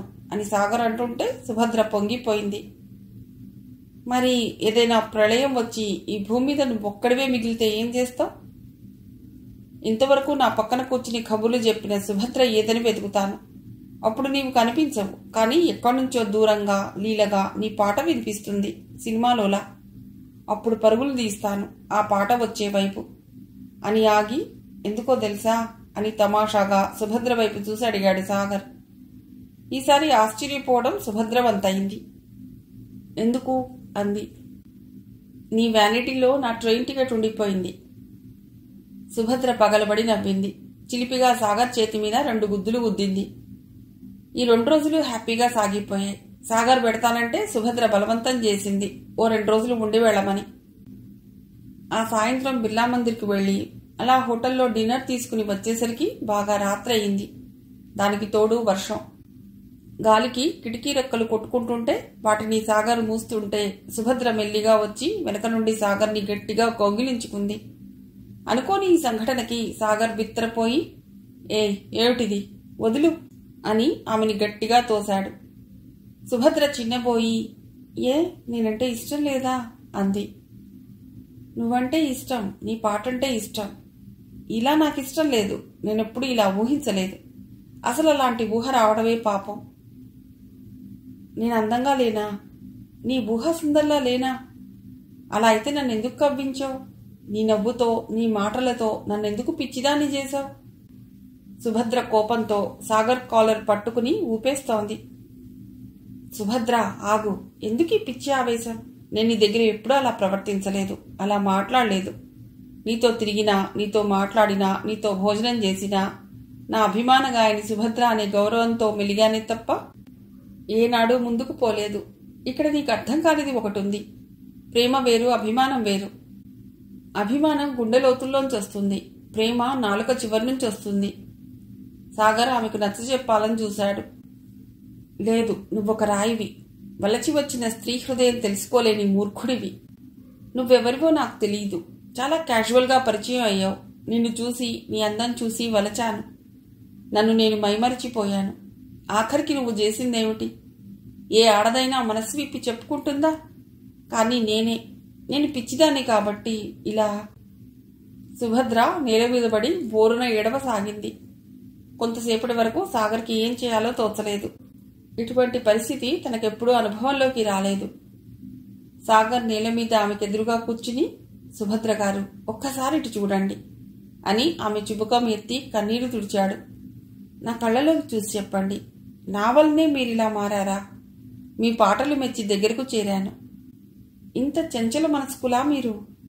ఈ స్థితికి కారణం నేనే అయితే నన్ను క్షమించండి అని సాగర్ తన 2 చేతులు జోడించాడు. సుభద్ర కోపంతో అతడి చేతులు తోసేసి, జీవితంలో 2 సార్లు భంగపడ్డాను. విధి వక్రించి పెళ్ళైన మరుక్షణమే నా భావను నా నుండి దూరం చేసింది. ఇప్పుడు నీ వలన. సాగర్, నేను కన్యను, ప్లీజ్ కాదనకు. నువ్వు కాదంటే నాకు మిగిలేది మరణమే అంది. సుభద్ర గారు, మీరంటే అభిమానం ఉంది, కానీ ప్రేమ లేదు. కళాకారులు ఎవరైనా నాకు పూజనీయమే. నా మనసును చంపుకుని బతకలేను అని సాగర్ లేచి తన బట్టలు సర్దుకుంటున్నాడు. ఛీ, నువ్వు మగాడివి కాదు, నీలో మగతనం లేదు. అందుకే ఎంతమంది అమ్మాయిల్ని చూసినా నీకు నచ్చరు. ఏదో వంకపెట్టి తప్పించుకుంటున్నావు. ఈ వర్షంలో నువ్వంటే మోజుపడి వస్తే కాదంటావా? నువ్వు ఇంపార్టెంట్వి. సుభద్ర చివరిగా పలికిన ఆ మాట సాగర్ చెవుల్లో ప్రతిధ్వనించాయి. అంతే, మరుక్షణం పట్టరాని కోపంతో సుభద్ర చెంప మీద బలంగా కొట్టాడు. నువ్వు బాగా పాడతావు, అందంగా ఉంటావు, కానీ నీ మనస్సు మాత్రం వికృతం. మగాళ్ళందరూ నీలాగా చంచల మనస్తత్వం కలిగి ఉంటారని అనుకోకు. నా కాబోయే భార్య శీలవతి, గుణవతి అయి ఉండాలని నేను కోరుకున్నట్లే నేను కూడా అలాగే పవిత్రంగా ఉండాలని అనుకుంటాను. Mind it. సాగర్ ఆ వర్షంలో చెరచెరా నడుస్తూ పోయాడు. కొందరి జీవితాలు పడవ ప్రయాణం లాంటివి. సాగర్ మళ్ళా అమ్మాయిల వేటలో పడ్డాడు. కట్న కానుకలతో ప్రసక్తి లేకుండా తన ఊహాసుందరిలా లేకపోయినా పెళ్లి చేసుకుందాం అనుకున్నాడు. కానీ అక్కడ చుక్కెదురైంది. మా అమ్మాయిని బ్యాంకులో పనిచేసే వాళ్ళకి ఇవ్వం. ఏ డాక్టరో ఇంజనీరో అయితే గానీ ఇవ్వం. ఇప్పటికే బ్యాంకులు నష్టాల్లో ఉన్నాయి. ఏ క్షణాన ఉద్యోగం ఊడుతుందో ఏమో. మా అమ్మాయి వయసు చాలా చిన్నది. అబ్బాయిని చూస్తుంటే కాస్త వయసు ఎక్కువగా కనిపిస్తుంది. చూస్తూ చూస్తూ మరీ ఇంత వయసు తేడాతో ఇవ్వలేం. ఆ మధ్యేదో ఇన్ని లక్షలు కావాలి, అన్ని లక్షలు కావాలి అని తిరిగినట్లుగా గుర్తు. మరి ఇప్పుడేమో కట్నం గురించి నోరెత్తడం లేదు. అబ్బాయికి ఏమైనా? ఏమో, ఏ పుట్టలో ఏ పాముందో. మరో సంబంధం చూసుకోండి. అయినా ఏ వయసులో జరగవలసిన ముచ్చట ఆ వయసులో జరగాలి. వెనకటి కాలంలో అయితే తాత పెళ్లి చేసుకుంటావా అని అడిగితే ఓ పిల్లనిచ్చేవారెవరో చూడు అనేవాడు. ఆ రోజులు పోయాయి. కాబోయే మొగుడు వయస్సు ఎంత తక్కువ ఉంటే అంత మంచిదని చూస్తున్నారు. గోడకు కొట్టిన బంతిలా అయింది సాగర్ పరిస్థితి. తన తోటి వారంతా పెళ్లిళ్లు చేసుకుని 2-3 పిల్లలతో హాయిగా ఉంటున్నారు. స్త్రీకైనా పురుషుడికైనా పెళ్లి అనేది జీవితంలో ముఖ్యమైన ఘట్టం. అసలు ఈ పెళ్లి అనే ప్రక్రియ లేకపోతే మనిషి జీవితం దుర్లభం. ప్రకృతిలో స్త్రీ పురుషులు ఇద్దరూ సమానమే. వీరిద్దరి కలయిక, అన్యోన్యత లేకపోతే ఈ సృష్టి లేదు. ఈ నిజాన్ని గ్రహించేది ఎంతమంది? అప్పుడెప్పుడో తిండి గింజల కోసం కడుపున పుట్టిన బిడ్డల్ని అమ్ముకునేవారు. దాని వారసత్వమే కన్యాశుల్కం. ఆ రోజుల్లో ఎంతమంది ఆడపిల్లలు ఉంటే అంత గొప్ప, అంత ఆనందం. ఎందుకంటే కట్నం తీసుకుని పెళ్లిళ్లు చేయవచ్చు. అలా స్త్రీ సంతతి పెరిగింది, పురుష సంతతి తగ్గింది. మనిషి ఆలోచనలు మారాయి. కన్యాశుల్కం ఇచ్చి పెళ్లి చేసుకునే రోజులు అంతరించి వరకట్నం ఇచ్చి పెళ్లి చేయవలసిన రోజులొచ్చాయి. ఆ రోజుల్లో ఆడపిల్ల పెళ్లి అంటే ఆ తండ్రి ఆనందంగా చేసేవాడు. ఈనాడు బాధపడుతూ చేస్తున్నాడు. ఏది ఏమైనా స్త్రీ బాధలు తీరటం లేదు. ఆమె కష్ట నష్టాలు తగ్గటం లేదు. కన్యాశుల్కం పోయి వరకట్నం వచ్చింది. ఈ వరకట్నం పోయి ఏమొస్తుందో ఏమో. ఈ కాలగమనంలో సాగర్ తల్లి చనిపోయింది. తండ్రి అనారోగ్యంతో మంచం పట్టాడు. బ్యాంకులో సాగర్కి ప్రమోషన్ వచ్చింది. అలాగే సంఘంలో చాలా మార్పులు జరుగుతున్నాయి. కానీ సూర్యుడు మాత్రం తూర్పులోనే ఉదయిస్తున్నాడు. సాగర్ మాత్రం బ్రహ్మచారిగానే ఉన్నాడు. అందమైన అమ్మాయి బాలభాగం మీద సింధూరపు రంగు బొట్టు స్టిక్కర్లా మెరిసిపోతున్నాడు తూర్పు దిక్కున భానుడు. సగం పండిన పిల్ల ఆకాశంలో వేలాడుతున్నాడు సూర్యుడు. రేడియోలో ప్రముఖ గాయని సుభద్ర పాడిన పాటలు వస్తున్నాయి. బ్యాంకు మేనేజర్ సాగర్ పేపర్ చూస్తున్నాడు. అతడు రోజు పేపర్లో మొదటగా చూసేది 4వ పేజీ. అందులో వరుడు కావలెను అనే ప్రకటనలు. ఇంతకుముందు పేపర్లో, పత్రికల్లో వధువు కావలెను, వరుడు కావలెను అనే ప్రకటనలు చాలా వచ్చేవి. అది కాకుండా పెళ్లిళ్ల పేరయ్యలు, మ్యారేజెస్ బ్యూరోస్, ఇతరత్రా వ్యక్తులు. ఇప్పుడెక్కడా వధువు కావలెను అనే ప్రకటనలు కనిపించటం లేదు. మా అమ్మాయికి పెళ్లి కావటం లేదని ఏ తండ్రి బాధపడటం లేదు. ఇంతకు ముందులా పెళ్లి చూపులు లేవు. ఆడపిల్ల సిగ్గుతో తలదించుకుని కూర్చోవటం లేదు. తనకు కావలసిన జీవిత భాగస్వామిని తనే ఎంచుకుంటుంది. వంకాయల గంపలో మంచివి లేతవి ఎంచుకున్నట్లు. ముక్కు మీదికి జారుతున్న కళ్లద్దాలు సరిచేసుకుని బాక్స్ను కట్టి వేసిన ప్రకటనలో చదువుతున్నాడు. ఆ ప్రకటనల్లో ఎక్కడా వధువు వివరాలు ఉండవు. కానీ ఫలానా అర్హత కలిగిన వరుడు మాత్రమే కావాలని ఉంటుంది. ఎంత విడ్డూరం! ఓడలు బళ్ళు, బళ్ళు ఓడలుగా మారటం అంటే ఇదేనేమో. సాగర్ దృష్టి ఒక ప్రకటన మీద పడింది. ఇలాగే చాలా వాటికి తన అర్హతలు, ఫోటో పంపించాడు. కానీ దేనికి అట్నుంచి జవాబు రాలేదు. ఉద్యోగానికి అప్లై చేసిన నిరుద్యోగిగా అప్లికేషన్లు పంపించేవాడు. చిత్రం ఏమిటంటే నిరుద్యోగికి అయితే అప్లికేషన్ అందినట్లుగా ఎక్నాలెడ్జ్మెంట్ వస్తుంది. కానీ సాగర్కి అది లేదు. ఆ ప్రకటనలో ఈ అర్హత గల వరుడు ఎవరైనా డైరెక్ట్గా ఇంటర్వ్యూకి హాజరు కావచ్చు అని ఉంది. మిగతా వాటిలా అప్లికేషన్ పెట్టమని, ఫోటో పంపించమని లేదు. ఒకప్పుడు ఆడపిల్లల తల్లిదండ్రుల గుండెల్లో రైళ్లు, విమానాలు పరిగెత్తేవి. ఇప్పుడు యువకుల గుండెల్లో పరిగెడుతున్నాయి. ఉద్యోగం మాట ఎలా ఉన్నా పెళ్లి కాదేమోనన్న భయం పట్టుకుంది. గుమ్మం దగ్గర అలికిడైతే తలెత్తి చూశాడు సాగర్. ఎదురుగా తన మేనమామ కూతురు రాధ. రా రా, దారి తప్పొచ్చావా? నీ ఆయన పిల్లలేరి? బావున్నావా? సాగర్ నవ్వుతూ ఆహ్వానించాడు. అమ్మయ్యా, అంతా బాగానే ఉన్నారు. ఇంతకీ నువ్వెలా ఉన్నావు? మావయ్యకి ఎలా ఉంది అడిగింది రాధ. అంతా బాగున్నావు. నీ పిల్లలు ఏం చదువుతున్నారు? అసలు రావటమే మానేశావు. పెద్దాడు 7 చదువుతున్నాడు, రెండోది 5 చదువుతోంది. ఇద్దరేగా, ఏదో కాలం గడిచిపోతోంది. అది సరే బావా, నువ్వెలా ఉన్నావంటే చెప్పవేం? చూస్తున్నావుగా నవ్వుతూ అన్నాడు. రాధ సాగర్ను పరీక్షగా చూసింది. జుట్టు అక్కడక్కడా తెల్లబడింది, ముఖ్యంగా చెంపల దగ్గర. తరచూ నుదుటి మీదికి పడే జుట్టును వెనక్కి సర్దుకునేవాడు. కానీ ఇప్పుడు ఆ అవసరం లేకుండా పోయింది. ఎంతో ప్రకాశవంతంగా నిర్మలంగా ఉండే అతడి చూపులో తీక్షణత తగ్గింది. కోటేరు లాంటి ముక్కు కాస్త బండబారింది. దాని మీదకి జోడొచ్చింది. అతడి నవ్వు చాలా బాగుండేది. కానీ వయస్సు తెస్తున్న మార్పులు అతడిలో బాగా కనిపిస్తున్నాయి.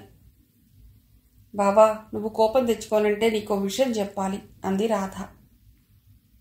నీ బావకి ఇక కోపం ఎక్కడిది చెప్పు అన్నాడు నవ్వుతూ. రాధ కాసేపు ఆగి, సుభద్ర నీకు తెలుసుగా అడిగింది. సుభద్ర గురించి అలా అడిగేసరికి సాగర్ ఒక్కసారిగా తుళ్ళిపడ్డాడు. తెలుసు ముక్తసరిగా అన్నాడు. మొన్న హైదరాబాద్ వెళ్ళినప్పుడు కనిపించింది. ఆమెతో నాకు పెద్దగా పరిచయం లేదు. నా పెళ్లిలో పరిచయం అవ్వటమే. ఆమె చాలా మారిపోయింది. వాళ్ళ అమ్మగారు చనిపోయారట. బలవంతంగా ఇంటికి తీసుకెళ్ళింది.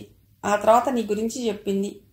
వైజాగ్లో మీ ఇద్దరూ తిరగటం, తర్వాత హైదరాబాద్లో నువ్వు ఆమె ఇంట్లో ఉండటం మొత్తం అంతా చెప్పింది.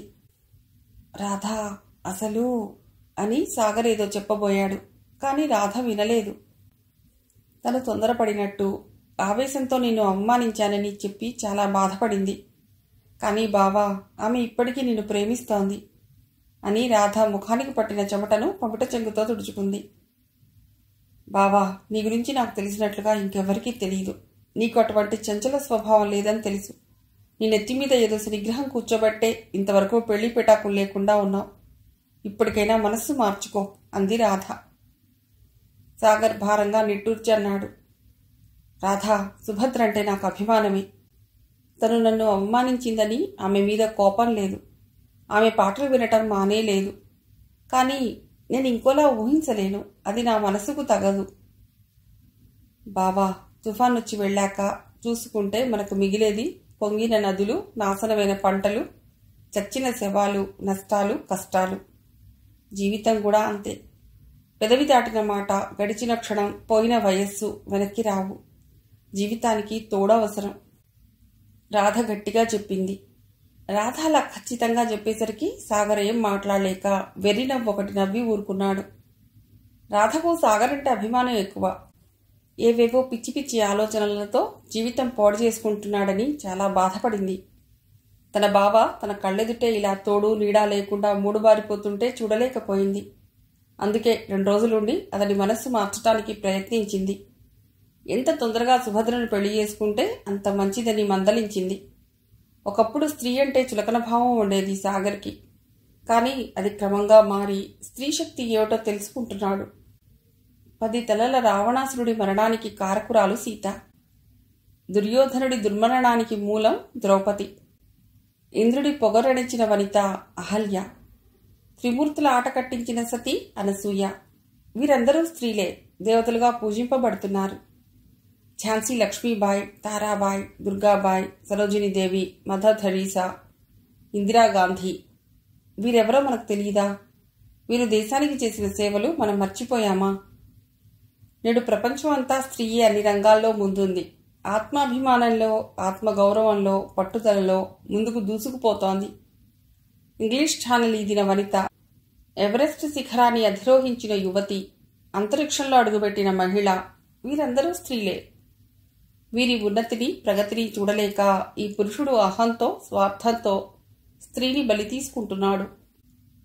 జాతిపిత చాచా నెహ్రూ, తిలక్, భగత్ సింగ్, అల్లూరి సీతారామరాజు, రాజా రామ్మోహన్ రాయ్, గురజాడ అప్పారావు, ఎందరో దేశనాయకులను, విప్లవమూర్తులను, సంఘ సంస్కర్తలను అందించిన స్త్రీ జాతి మీద ఈ పురుషుడు యుద్ధం ప్రకటించేది.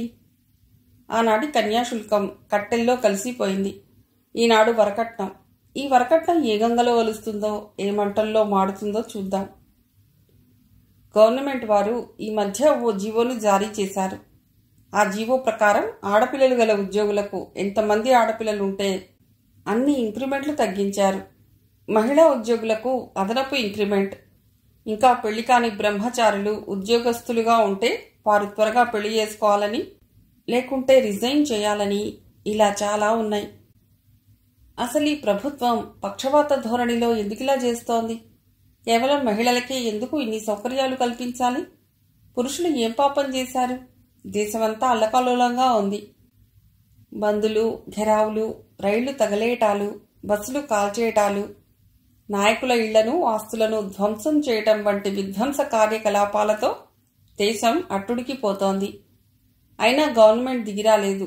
ఎవరైనా ఏ స్త్రీనైనా అవమానించినా హింసించినా వెంటనే వారిని శిక్షించేట్టుగా చట్టం తీసుకొచ్చింది. సృష్టికి మూలం స్త్రీ.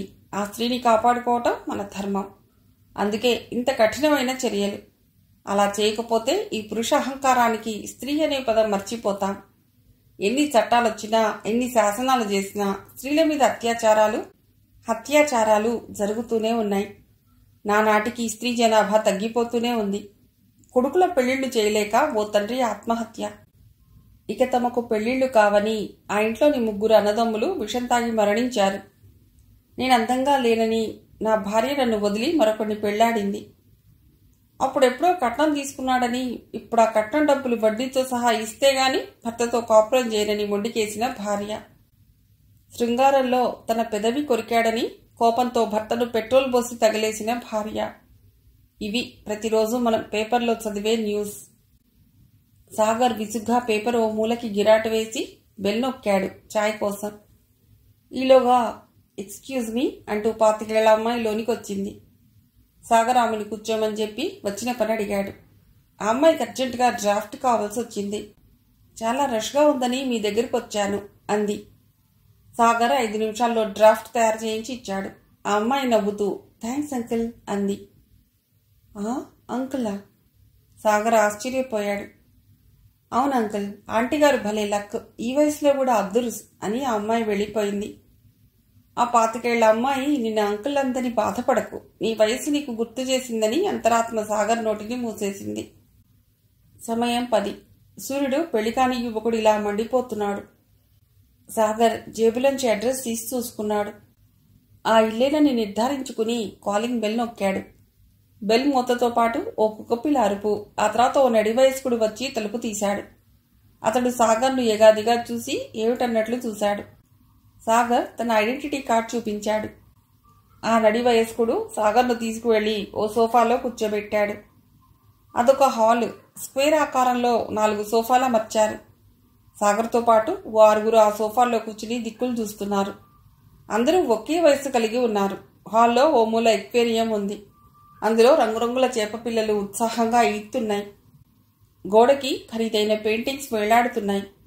ఉద్యోగం కోసం ఇంటర్వ్యూలకు వెళ్లిన ఆ రోజులు గుర్తుకొచ్చాయి సాగర్కి. పూర్వకాలంలో రాజుల కాలంలో స్వయంవరం ఏర్పాటు చేసేవారు. ఆ స్వయంవరానికి వివిధ దేశాల రాజకుమారులు వచ్చేవారు. వారిలో ఎవరినో ఒకరిని ఆ రాజకుమారి వరించేది. ఇప్పుడు అలాగే ఉంది. ఈ వచ్చిన వారిలో ఎవరిని వరిస్తుందో ఏమో, లేకపోతే నచ్చలేదని చీకొడుతుందో. ఒక్కొక్కరు లోనికి వెళ్ళొస్తున్నారు. వారి మొహాల్లో ఎటువంటి ఫీలింగ్స్ లేవు. చివరగా సాగర్ వంతు. నడి వయస్కుడు సాగర్ని ఓ గదిలోకి తీసుకెళ్లాడు. ఆ గదికి ఏసీ చేయబడింది. 2 కుర్చీలు, ఓ టీపాయ్ తప్ప మరేమీ లేవు. గోడకి రవివర్మ పెయింటింగ్స్ తగిలించున్నాయి. వాటి పక్కనే ఓ ఫోటో ఉంది. ఆ ఫోటో చూసి సాగర్ గుండె లోతుల్లో చిన్న అలజడి. Good morning. నవ్వుతూ ఒక ఆమె వచ్చి సాగర్ను కూర్చోమని చెప్పి తను కూర్చుంది. సాగర్ గుడ్ మార్నింగ్ చెప్పి ఆమెను ఆ సోఫాలోని వ్యక్తిని మార్చి మార్చి చూస్తున్నాడు. అది చూసి ఆమె ఆ ఫోటో నాదే అంది నవ్వుతూ. సాగర్ తలపంగించాడు. ఆమె ఎవరో తన ఊహకు అందింది. తన గురించి చెప్పాడు. ఆమె అంతా వింది. ఈ వయసులో ఇలా ఇంటర్వ్యూలకి రావడం అంటే ఎలా ఫీల్ అవుతున్నారు? ఆమె కుర్చీలో వెనక్కి అడిగింది. సాగర్ మాట్లాడలేదు. మీకు ఎటువంటి ఫీలింగ్స్ లేవు, ఎందుకంటే ఇక్కడికి వచ్చే ముందు మీ వ్యక్తిత్వం పీకనులిమి వచ్చారు కదూ అంది.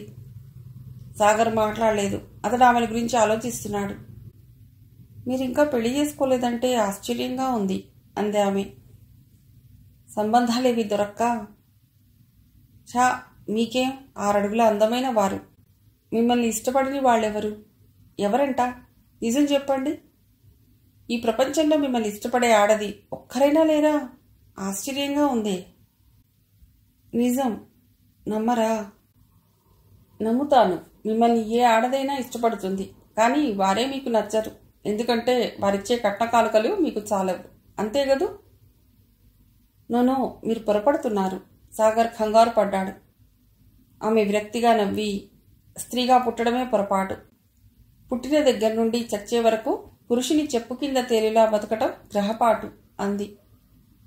మీరేదో టెన్షన్లో ఉన్నట్లుంది. అయినా ఇప్పుడు రోజులు మీవేగా అన్నాడు సాగర్.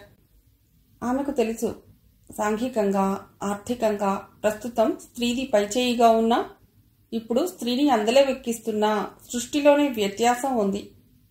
పురుషుడి నెత్తికెక్కి కాళీమర్దనం చేసినా తీయని మాతృత్వ భాగ్యం కలిగించేది ఆ పురుషుడేనని తొలకరి జల్లుకి భూదేవి పులకించిపోయినట్లు పురుషుడి వెచ్చటి ఊపిరిలో స్త్రీ తన అందచందాలు వారేసుకోక తప్పదని, అతడి కౌగిల్లో కరిగి తప్పించక తప్పదని. బై నేను మీకు నచ్చానా? బాగా నచ్చారు ముక్తసరిగా అన్నాడు సాగర్. నిజంగానా? ఆమె నవ్వింది. నాలో ఏం చూసి ఇష్టపడుతున్నారు? నా గురించి మీకేం తెలుసు? మిమ్మల్ని చూసిన మరుక్షణం మీరంటే మంచి అభిప్రాయం ఏర్పడింది. సాగర్ మాటలు సాగర్కే ఎబ్బెట్టుగా అనిపించింది. ఆమె నవ్వింది. ఆమెకు సాగర్ ఎవరో తెలుసు. ఈ పురుషుడు ఆ రోజుల్లో ఎంత పొగరుగా ఉండేవాడు, ఇప్పుడు ఎలా అయిపోయాడు? ఆమె చెప్పవలసింది చెప్పింది. ఆమెకు పెళ్ళయింది. భర్త చనిపోయాడు. ఒక కూతురు. డబ్బుకి కొదవలేదు. ప్రస్తుతం పెళ్లి చేసుకుందామని, కేవలం సెక్యూరిటీ కోసం. మిమ్మల్ని పువ్వుల్లో పెట్టి పూజించుకుంటాను. ఎటువంటి కష్ట నష్టాలు రాకుండా చూసుకుంటాను సాగర్ ప్రాధేయపడుతూ అన్నాడు. ఎందుకు ఈ త్యాగం? అసలు పెళ్ళెందుకు చేసుకుంటారు?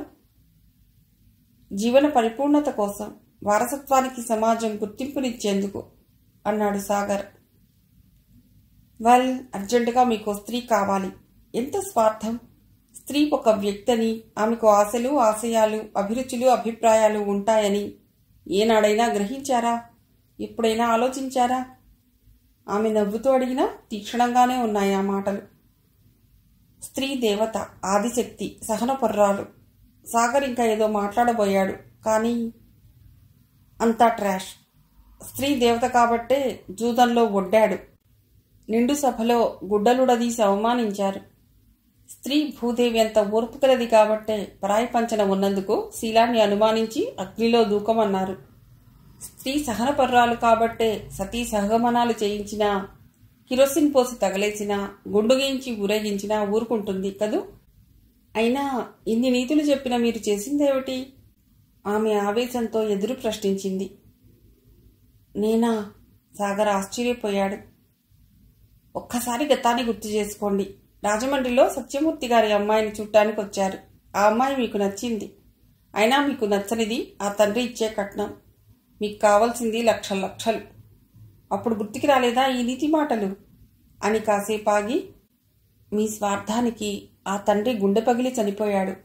ఆమె మొహం ఎర్రగా కందిపోయింది. సాగర్ ఊహించినట్లే అయింది. అయితే మీరు సత్యమూర్తి గారి అమ్మాయి సంధ్యను గుర్తుపట్టలేదా? బహుశా మీరు ఎన్నడూ ఊహించి ఉండరు ఇలాంటి పరిస్థితి ఎదురవుతుందని. సంధ్య వ్యంగ్యంగా అంది. సాగర్ తన సహజమైన నవ్వుతో, పేపర్లో అడ్రస్ చూశాక ఆ సంధ్య అవునా కాదా అని అనుమానం వచ్చింది. ఇక్కడి ఫోటో చూశాక సంధ్యనా అనుకున్నాను. తీరా మిమ్మల్ని చూశాక, మీ ఆవేశం చూశాక సంధ్య అనుకున్నాను అని ఆగి ఆమెను పరీక్షగా చూసి కుర్చీలోంచి ముందుకు వంగి, మొదటిసారి మిమ్మల్ని చూసినప్పుడు ఇష్టపడ్డాను. రెండోసారి సెటిల్ చేసుకుందామనే ఆలోచనతోనే వచ్చాను. అయితే కట్నం విషయంలో మాటా పెరిగి తెగే వరకు వెళ్ళాం. తప్పు ఎవరిదైతేనో 2 సార్లు పేరయ్య శాస్త్రితో కబురు పంపించాను. అయితే మీ నాన్నగారు అమ్మాయికి ఇష్టం లేదని కాదన్నారు. ఒకసారి మీతో మాట్లాడదామని నేనే వచ్చాను. అయితే నా దురదృష్టం కొద్దీ మీరు ఊరు విడిచి వెళ్ళిపోయారని తెలిసింది సిన్సియర్గా చెప్పాడు. సంధ్య నవ్వింది, పగలబడి నవ్వింది. ఆమె నవ్వుతుంటే సాగర్ మనస్సు కుత్తలాడిపోతోంది. మీరు కథలు రాస్తారా? చాలా చక్కగా చెప్పారు. పాపం గజనీ మహమ్మద్లా పెళ్లి చూపులు చూసి చూసి అలసిపోయారు. జీవితంలో మధురమైన క్షణాలు వదులుకున్నారు. Bad luck. ఆఖరికి పిల్ల తల్లిని చేసుకోవటానికి వచ్చారు అని సంధ్య పకపకా నవ్వింది. You are insulting me. Sagar కోపంగా కుర్చీలోంచి లేచాడు. కూర్చోండి సార్. మీరు ఈ స్థితికి రావటానికి కారణం ఎవరో గ్రహించమంటున్నాను. ఇప్పుడు మీకు ఆడది కావాలి. కుంటిదైనా, గుడ్డిదైనా, మూగదైనా పర్వాలేదు. ఆడదైతే చాలు. మీ వంశాన్ని నిలబెట్టాలి. ఇప్పుడు ఏ ఆడపిల్ల మిమ్మల్ని ఇష్టపడదు, కానీ మీరెవరినైనా ఇష్టపడతారు కదూ. ఆహా, రోజులెంత చక్కగా మారాయి. మగవాడిననే అహంకారంతో, కండకావరంతో చేసే వికృత చేష్టలే గదా మీ మగజాతిని ఈ స్థితికి తెచ్చాయి. నవ్వింది. పిచ్చిగా పెద్దగా నవ్వింది. ఏడ్వండి, పెళ్ళిళ్ళు కాలేదని పడి పడి ఏడ్వండి. మీ మగాళ్లంతా కట్టకట్టుకుని ఏడవండి. మగవాడిననే అహంకార అగ్నిజ్వాలల్లో తగలడండి. మీ శవాలకు మీరే తలకొరివి పెట్టుకోండి. సంధ్య ఇంకా ఇదేదో అంటోంది. సాగర్ అవేవి వినిపించుకోకుండా తల విదిలించుకుని బయటకొచ్చాడు. జీవితంలో మొదటిసారిగా తలదించుకున్నాడు. బయటకొచ్చాక ఆకాశం వైపు చూశాడు. సూర్యుడు నిప్పులు కురిపిస్తున్నాడు. సాగర్ నవ్వుకున్నాడు. తనలో తానే నవ్వుకున్నాడు. ఓ మై బ్రదర్స్, వింటున్నారా ఆ స్త్రీ ఆక్రందనలు? వినిపిస్తున్నాయా ఆ మహిళ శాపనార్థాలు? కట్నమనే గంతలు విప్పి చూడండి ఈ విశాల జగతిని. చెవుల్లో పెట్టుకునే కట్నమనే దూదిని తీసి వినండి ఆ రోదనలు. స్త్రీ అంటే ఆటబొమ్మ కాదు. స్త్రీ అంటే మైనపు వత్తి కాదు. స్త్రీ అంటే పిల్లలు కనే యంత్రం కాదు. ఆమెకు మనస్సు ఉంది, మమత ఉంది, మమకారము ఉంది. ఆమెకు ఆశలు ఉన్నాయి, ఆశయాలు ఉన్నాయి. ఆమెకు పరిపూర్ణమైన వ్యక్తిత్వం ఉంది. ఆమె ఒక దేవత. ఆమె ఒక ఆదిశక్తి. అయినా మగాడి అహంభావానికి, ఆగ్రహానికి, రాక్షసత్వానికి అడుగడుగునా బలైపోతున్న అబల. ఒకప్పుడు ఆడపిల్లల తండ్రులు చెప్పులరిగేలా మగపిల్లల కోసం తిరిగేవాళ్లు. ఇప్పుడు కోటా బియ్యం కోసం, సినిమా హాల్ దగ్గర టికెట్ల కోసం నిల్చున్నట్లు అమ్మాయిల ముందు బార్లు తిరిగి నిల్చుంటున్నాం. ఒకప్పుడు అబ్బాయి గుడ్డైనా కుంటైనా పర్వాలేదు, మొగాడు అనే స్టాంప్ ఉంటే చాలు. ఇప్పుడు ఆ పరిస్థితి తిరగబడింది. మనకు కావలసింది ద్వాపరయుగం నాటి ద్రౌపది కాదు, త్రేతాయుగం నాటి సీత కావాలి. స్త్రీని స్త్రీగా గౌరవించండి. మన తల్లి స్త్రీ, మన సోదరి స్త్రీ. ఈ పరిస్థితి ఇలాగే ఇంకా కొనసాగితే కొన్నాళ్లకి, కొన్నేళ్లకి ఈ ప్రపంచం నిండా మనమే ఉంటాం. స్త్రీ అనే పదం వినిపించకుండా పోతుంది. సాగర్ గుండె పెగిలినట్లు గొంతు పెగలటం లేదు. నీరసంగా తనలో తానే నవ్వుకుంటూ నడుస్తున్నాడు. జీవితం నీటి బుడగ లాంటిది. నిజమే, ఇంకా ఎందుకీ జీవితం? ఈ జన్మకి పెళ్లి కాదనే విషయం తెలిసిపోయింది. ఈ మధ్య ప్రభుత్వం ఆర్థిక సంస్కరణలు మొదలెట్టింది. నష్టాలతో నడుస్తున్న బ్యాంకులను మూసేయాలని చూస్తుంది. చూడటమేమిటి, చాలా గట్టిగా ప్రయత్నిస్తుంది. ఉద్యోగుల ప్రతిఘటన ఎక్కువగా ఉండబట్టి పిల్లిలా మెల్లిమెల్లిగా అడుగులు వేస్తుంది ఈ ప్రభుత్వం. అందులో భాగమే స్త్రీల మీద అత్యాచారాలు, హత్యాచారాలు ప్రబలి నానాటికి స్త్రీ జాతి తగ్గిపోతుందని వారికి ఎక్స్ట్రా ఇంక్రిమెంట్లు. ముఖ్యంగా పెళ్లి కాని ఉద్యోగుల్ని గోల్డెన్ షేక్ హ్యాండ్ పేరుతో ఇంటికి పంపించే ప్రయత్నంలో ఉంది. ఎందుకంటే పెళ్లి కాని వారికి ఉద్యోగాలు ఎందుకు? వారికి ఖర్చులే ఉంటాయి. ప్రభుత్వం వారి బ్రహ్మాండమైన ప్లాన్లు. సాగర్ నడుస్తున్నాడు. తనని తాను బేరీజ్ వేసుకుంటున్నాడు. జీవితంలో ఇక పెళ్లి కాదని గట్టి నిర్ణయానికి వచ్చేశాడు. తర్వాత ఈ రోజు కాకపోయినా మరో రోజైనా తన ఉద్యోగం పోక మానదు. అప్పుడు తన బతుకు? అతడి శరీరం, బట్టలు చెమటతో తడిసిపోతున్నాయి. జుట్టు చెరిగిపోయింది. మనిషి నీరసించిపోయాడు. రోడ్డు దాటాడు. ఊరు చివర రైలు పట్టాల దగ్గరికి వచ్చాడు. తన జీవితాన్ని ఎంతో అందంగా ఊహించుకున్నాడు. తన అందమైన పర్సనాలిటీకి అందమైన భార్య వస్తుందని ఆశించాడు. జీవితంలో వేసిన ఒకే ఒక్క తప్పటడుగు ఇలా జీవితాన్ని తప్పటడుగుల పాలు చేస్తుందని ఊహించలేదు. అందరి యువకుల్లాగానే తను ఆశించాడు. కలలు కన్నాడు. కానీ విధి నీడ తననే వెంటాడింది. సాగర్ గతాన్ని గుర్తు చేసుకుంటున్నాడు. రాధను కాదన్నాడు. అమ్మ చనిపోయింది. నాన్న మంచం పట్టాడు. తనను ప్రేమించిన సుభద్రను చీకొట్టాడు. ఎందన్నో చూశాడు. కానీ వారి శాపం తనను వెంటాడుతుందని ఇప్పుడే తెలుసుకుంటున్నాడు. సాగర్ రైలు పట్టాల మధ్య నడుస్తున్నాడు. జీవితం అంటే ఆశ లేదు.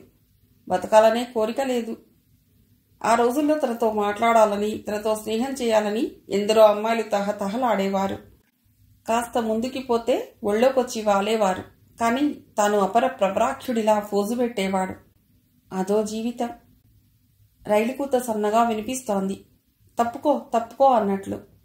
సాగర్ నడవటం మానేశాడు. ఇంకెందుకు? తను కోరుకున్నది ఎదురొస్తుంటే. ఆ రైలు నిండా అమ్మాయిలే. వాళ్ళందరినీ నేను ఎరుగుదును. అందరికీ ఏదో లోపం ఉందని వంకపెట్టి తప్పించుకున్నాను. ఇప్పుడు వాళ్ళకి నా మీద కోపం. అందుకే రైలేసుకుని వస్తున్నారు, నన్ను చంపేద్దామని. సాగర్ తన సహజ ధోరణిలో నవ్వాడు. కనుచూపు మేరలో రైలు. ఆ రైలు బండి ధాటికి పట్టాలు అదిరిపోతున్నాయి. కనులు మూసుకున్నాడు.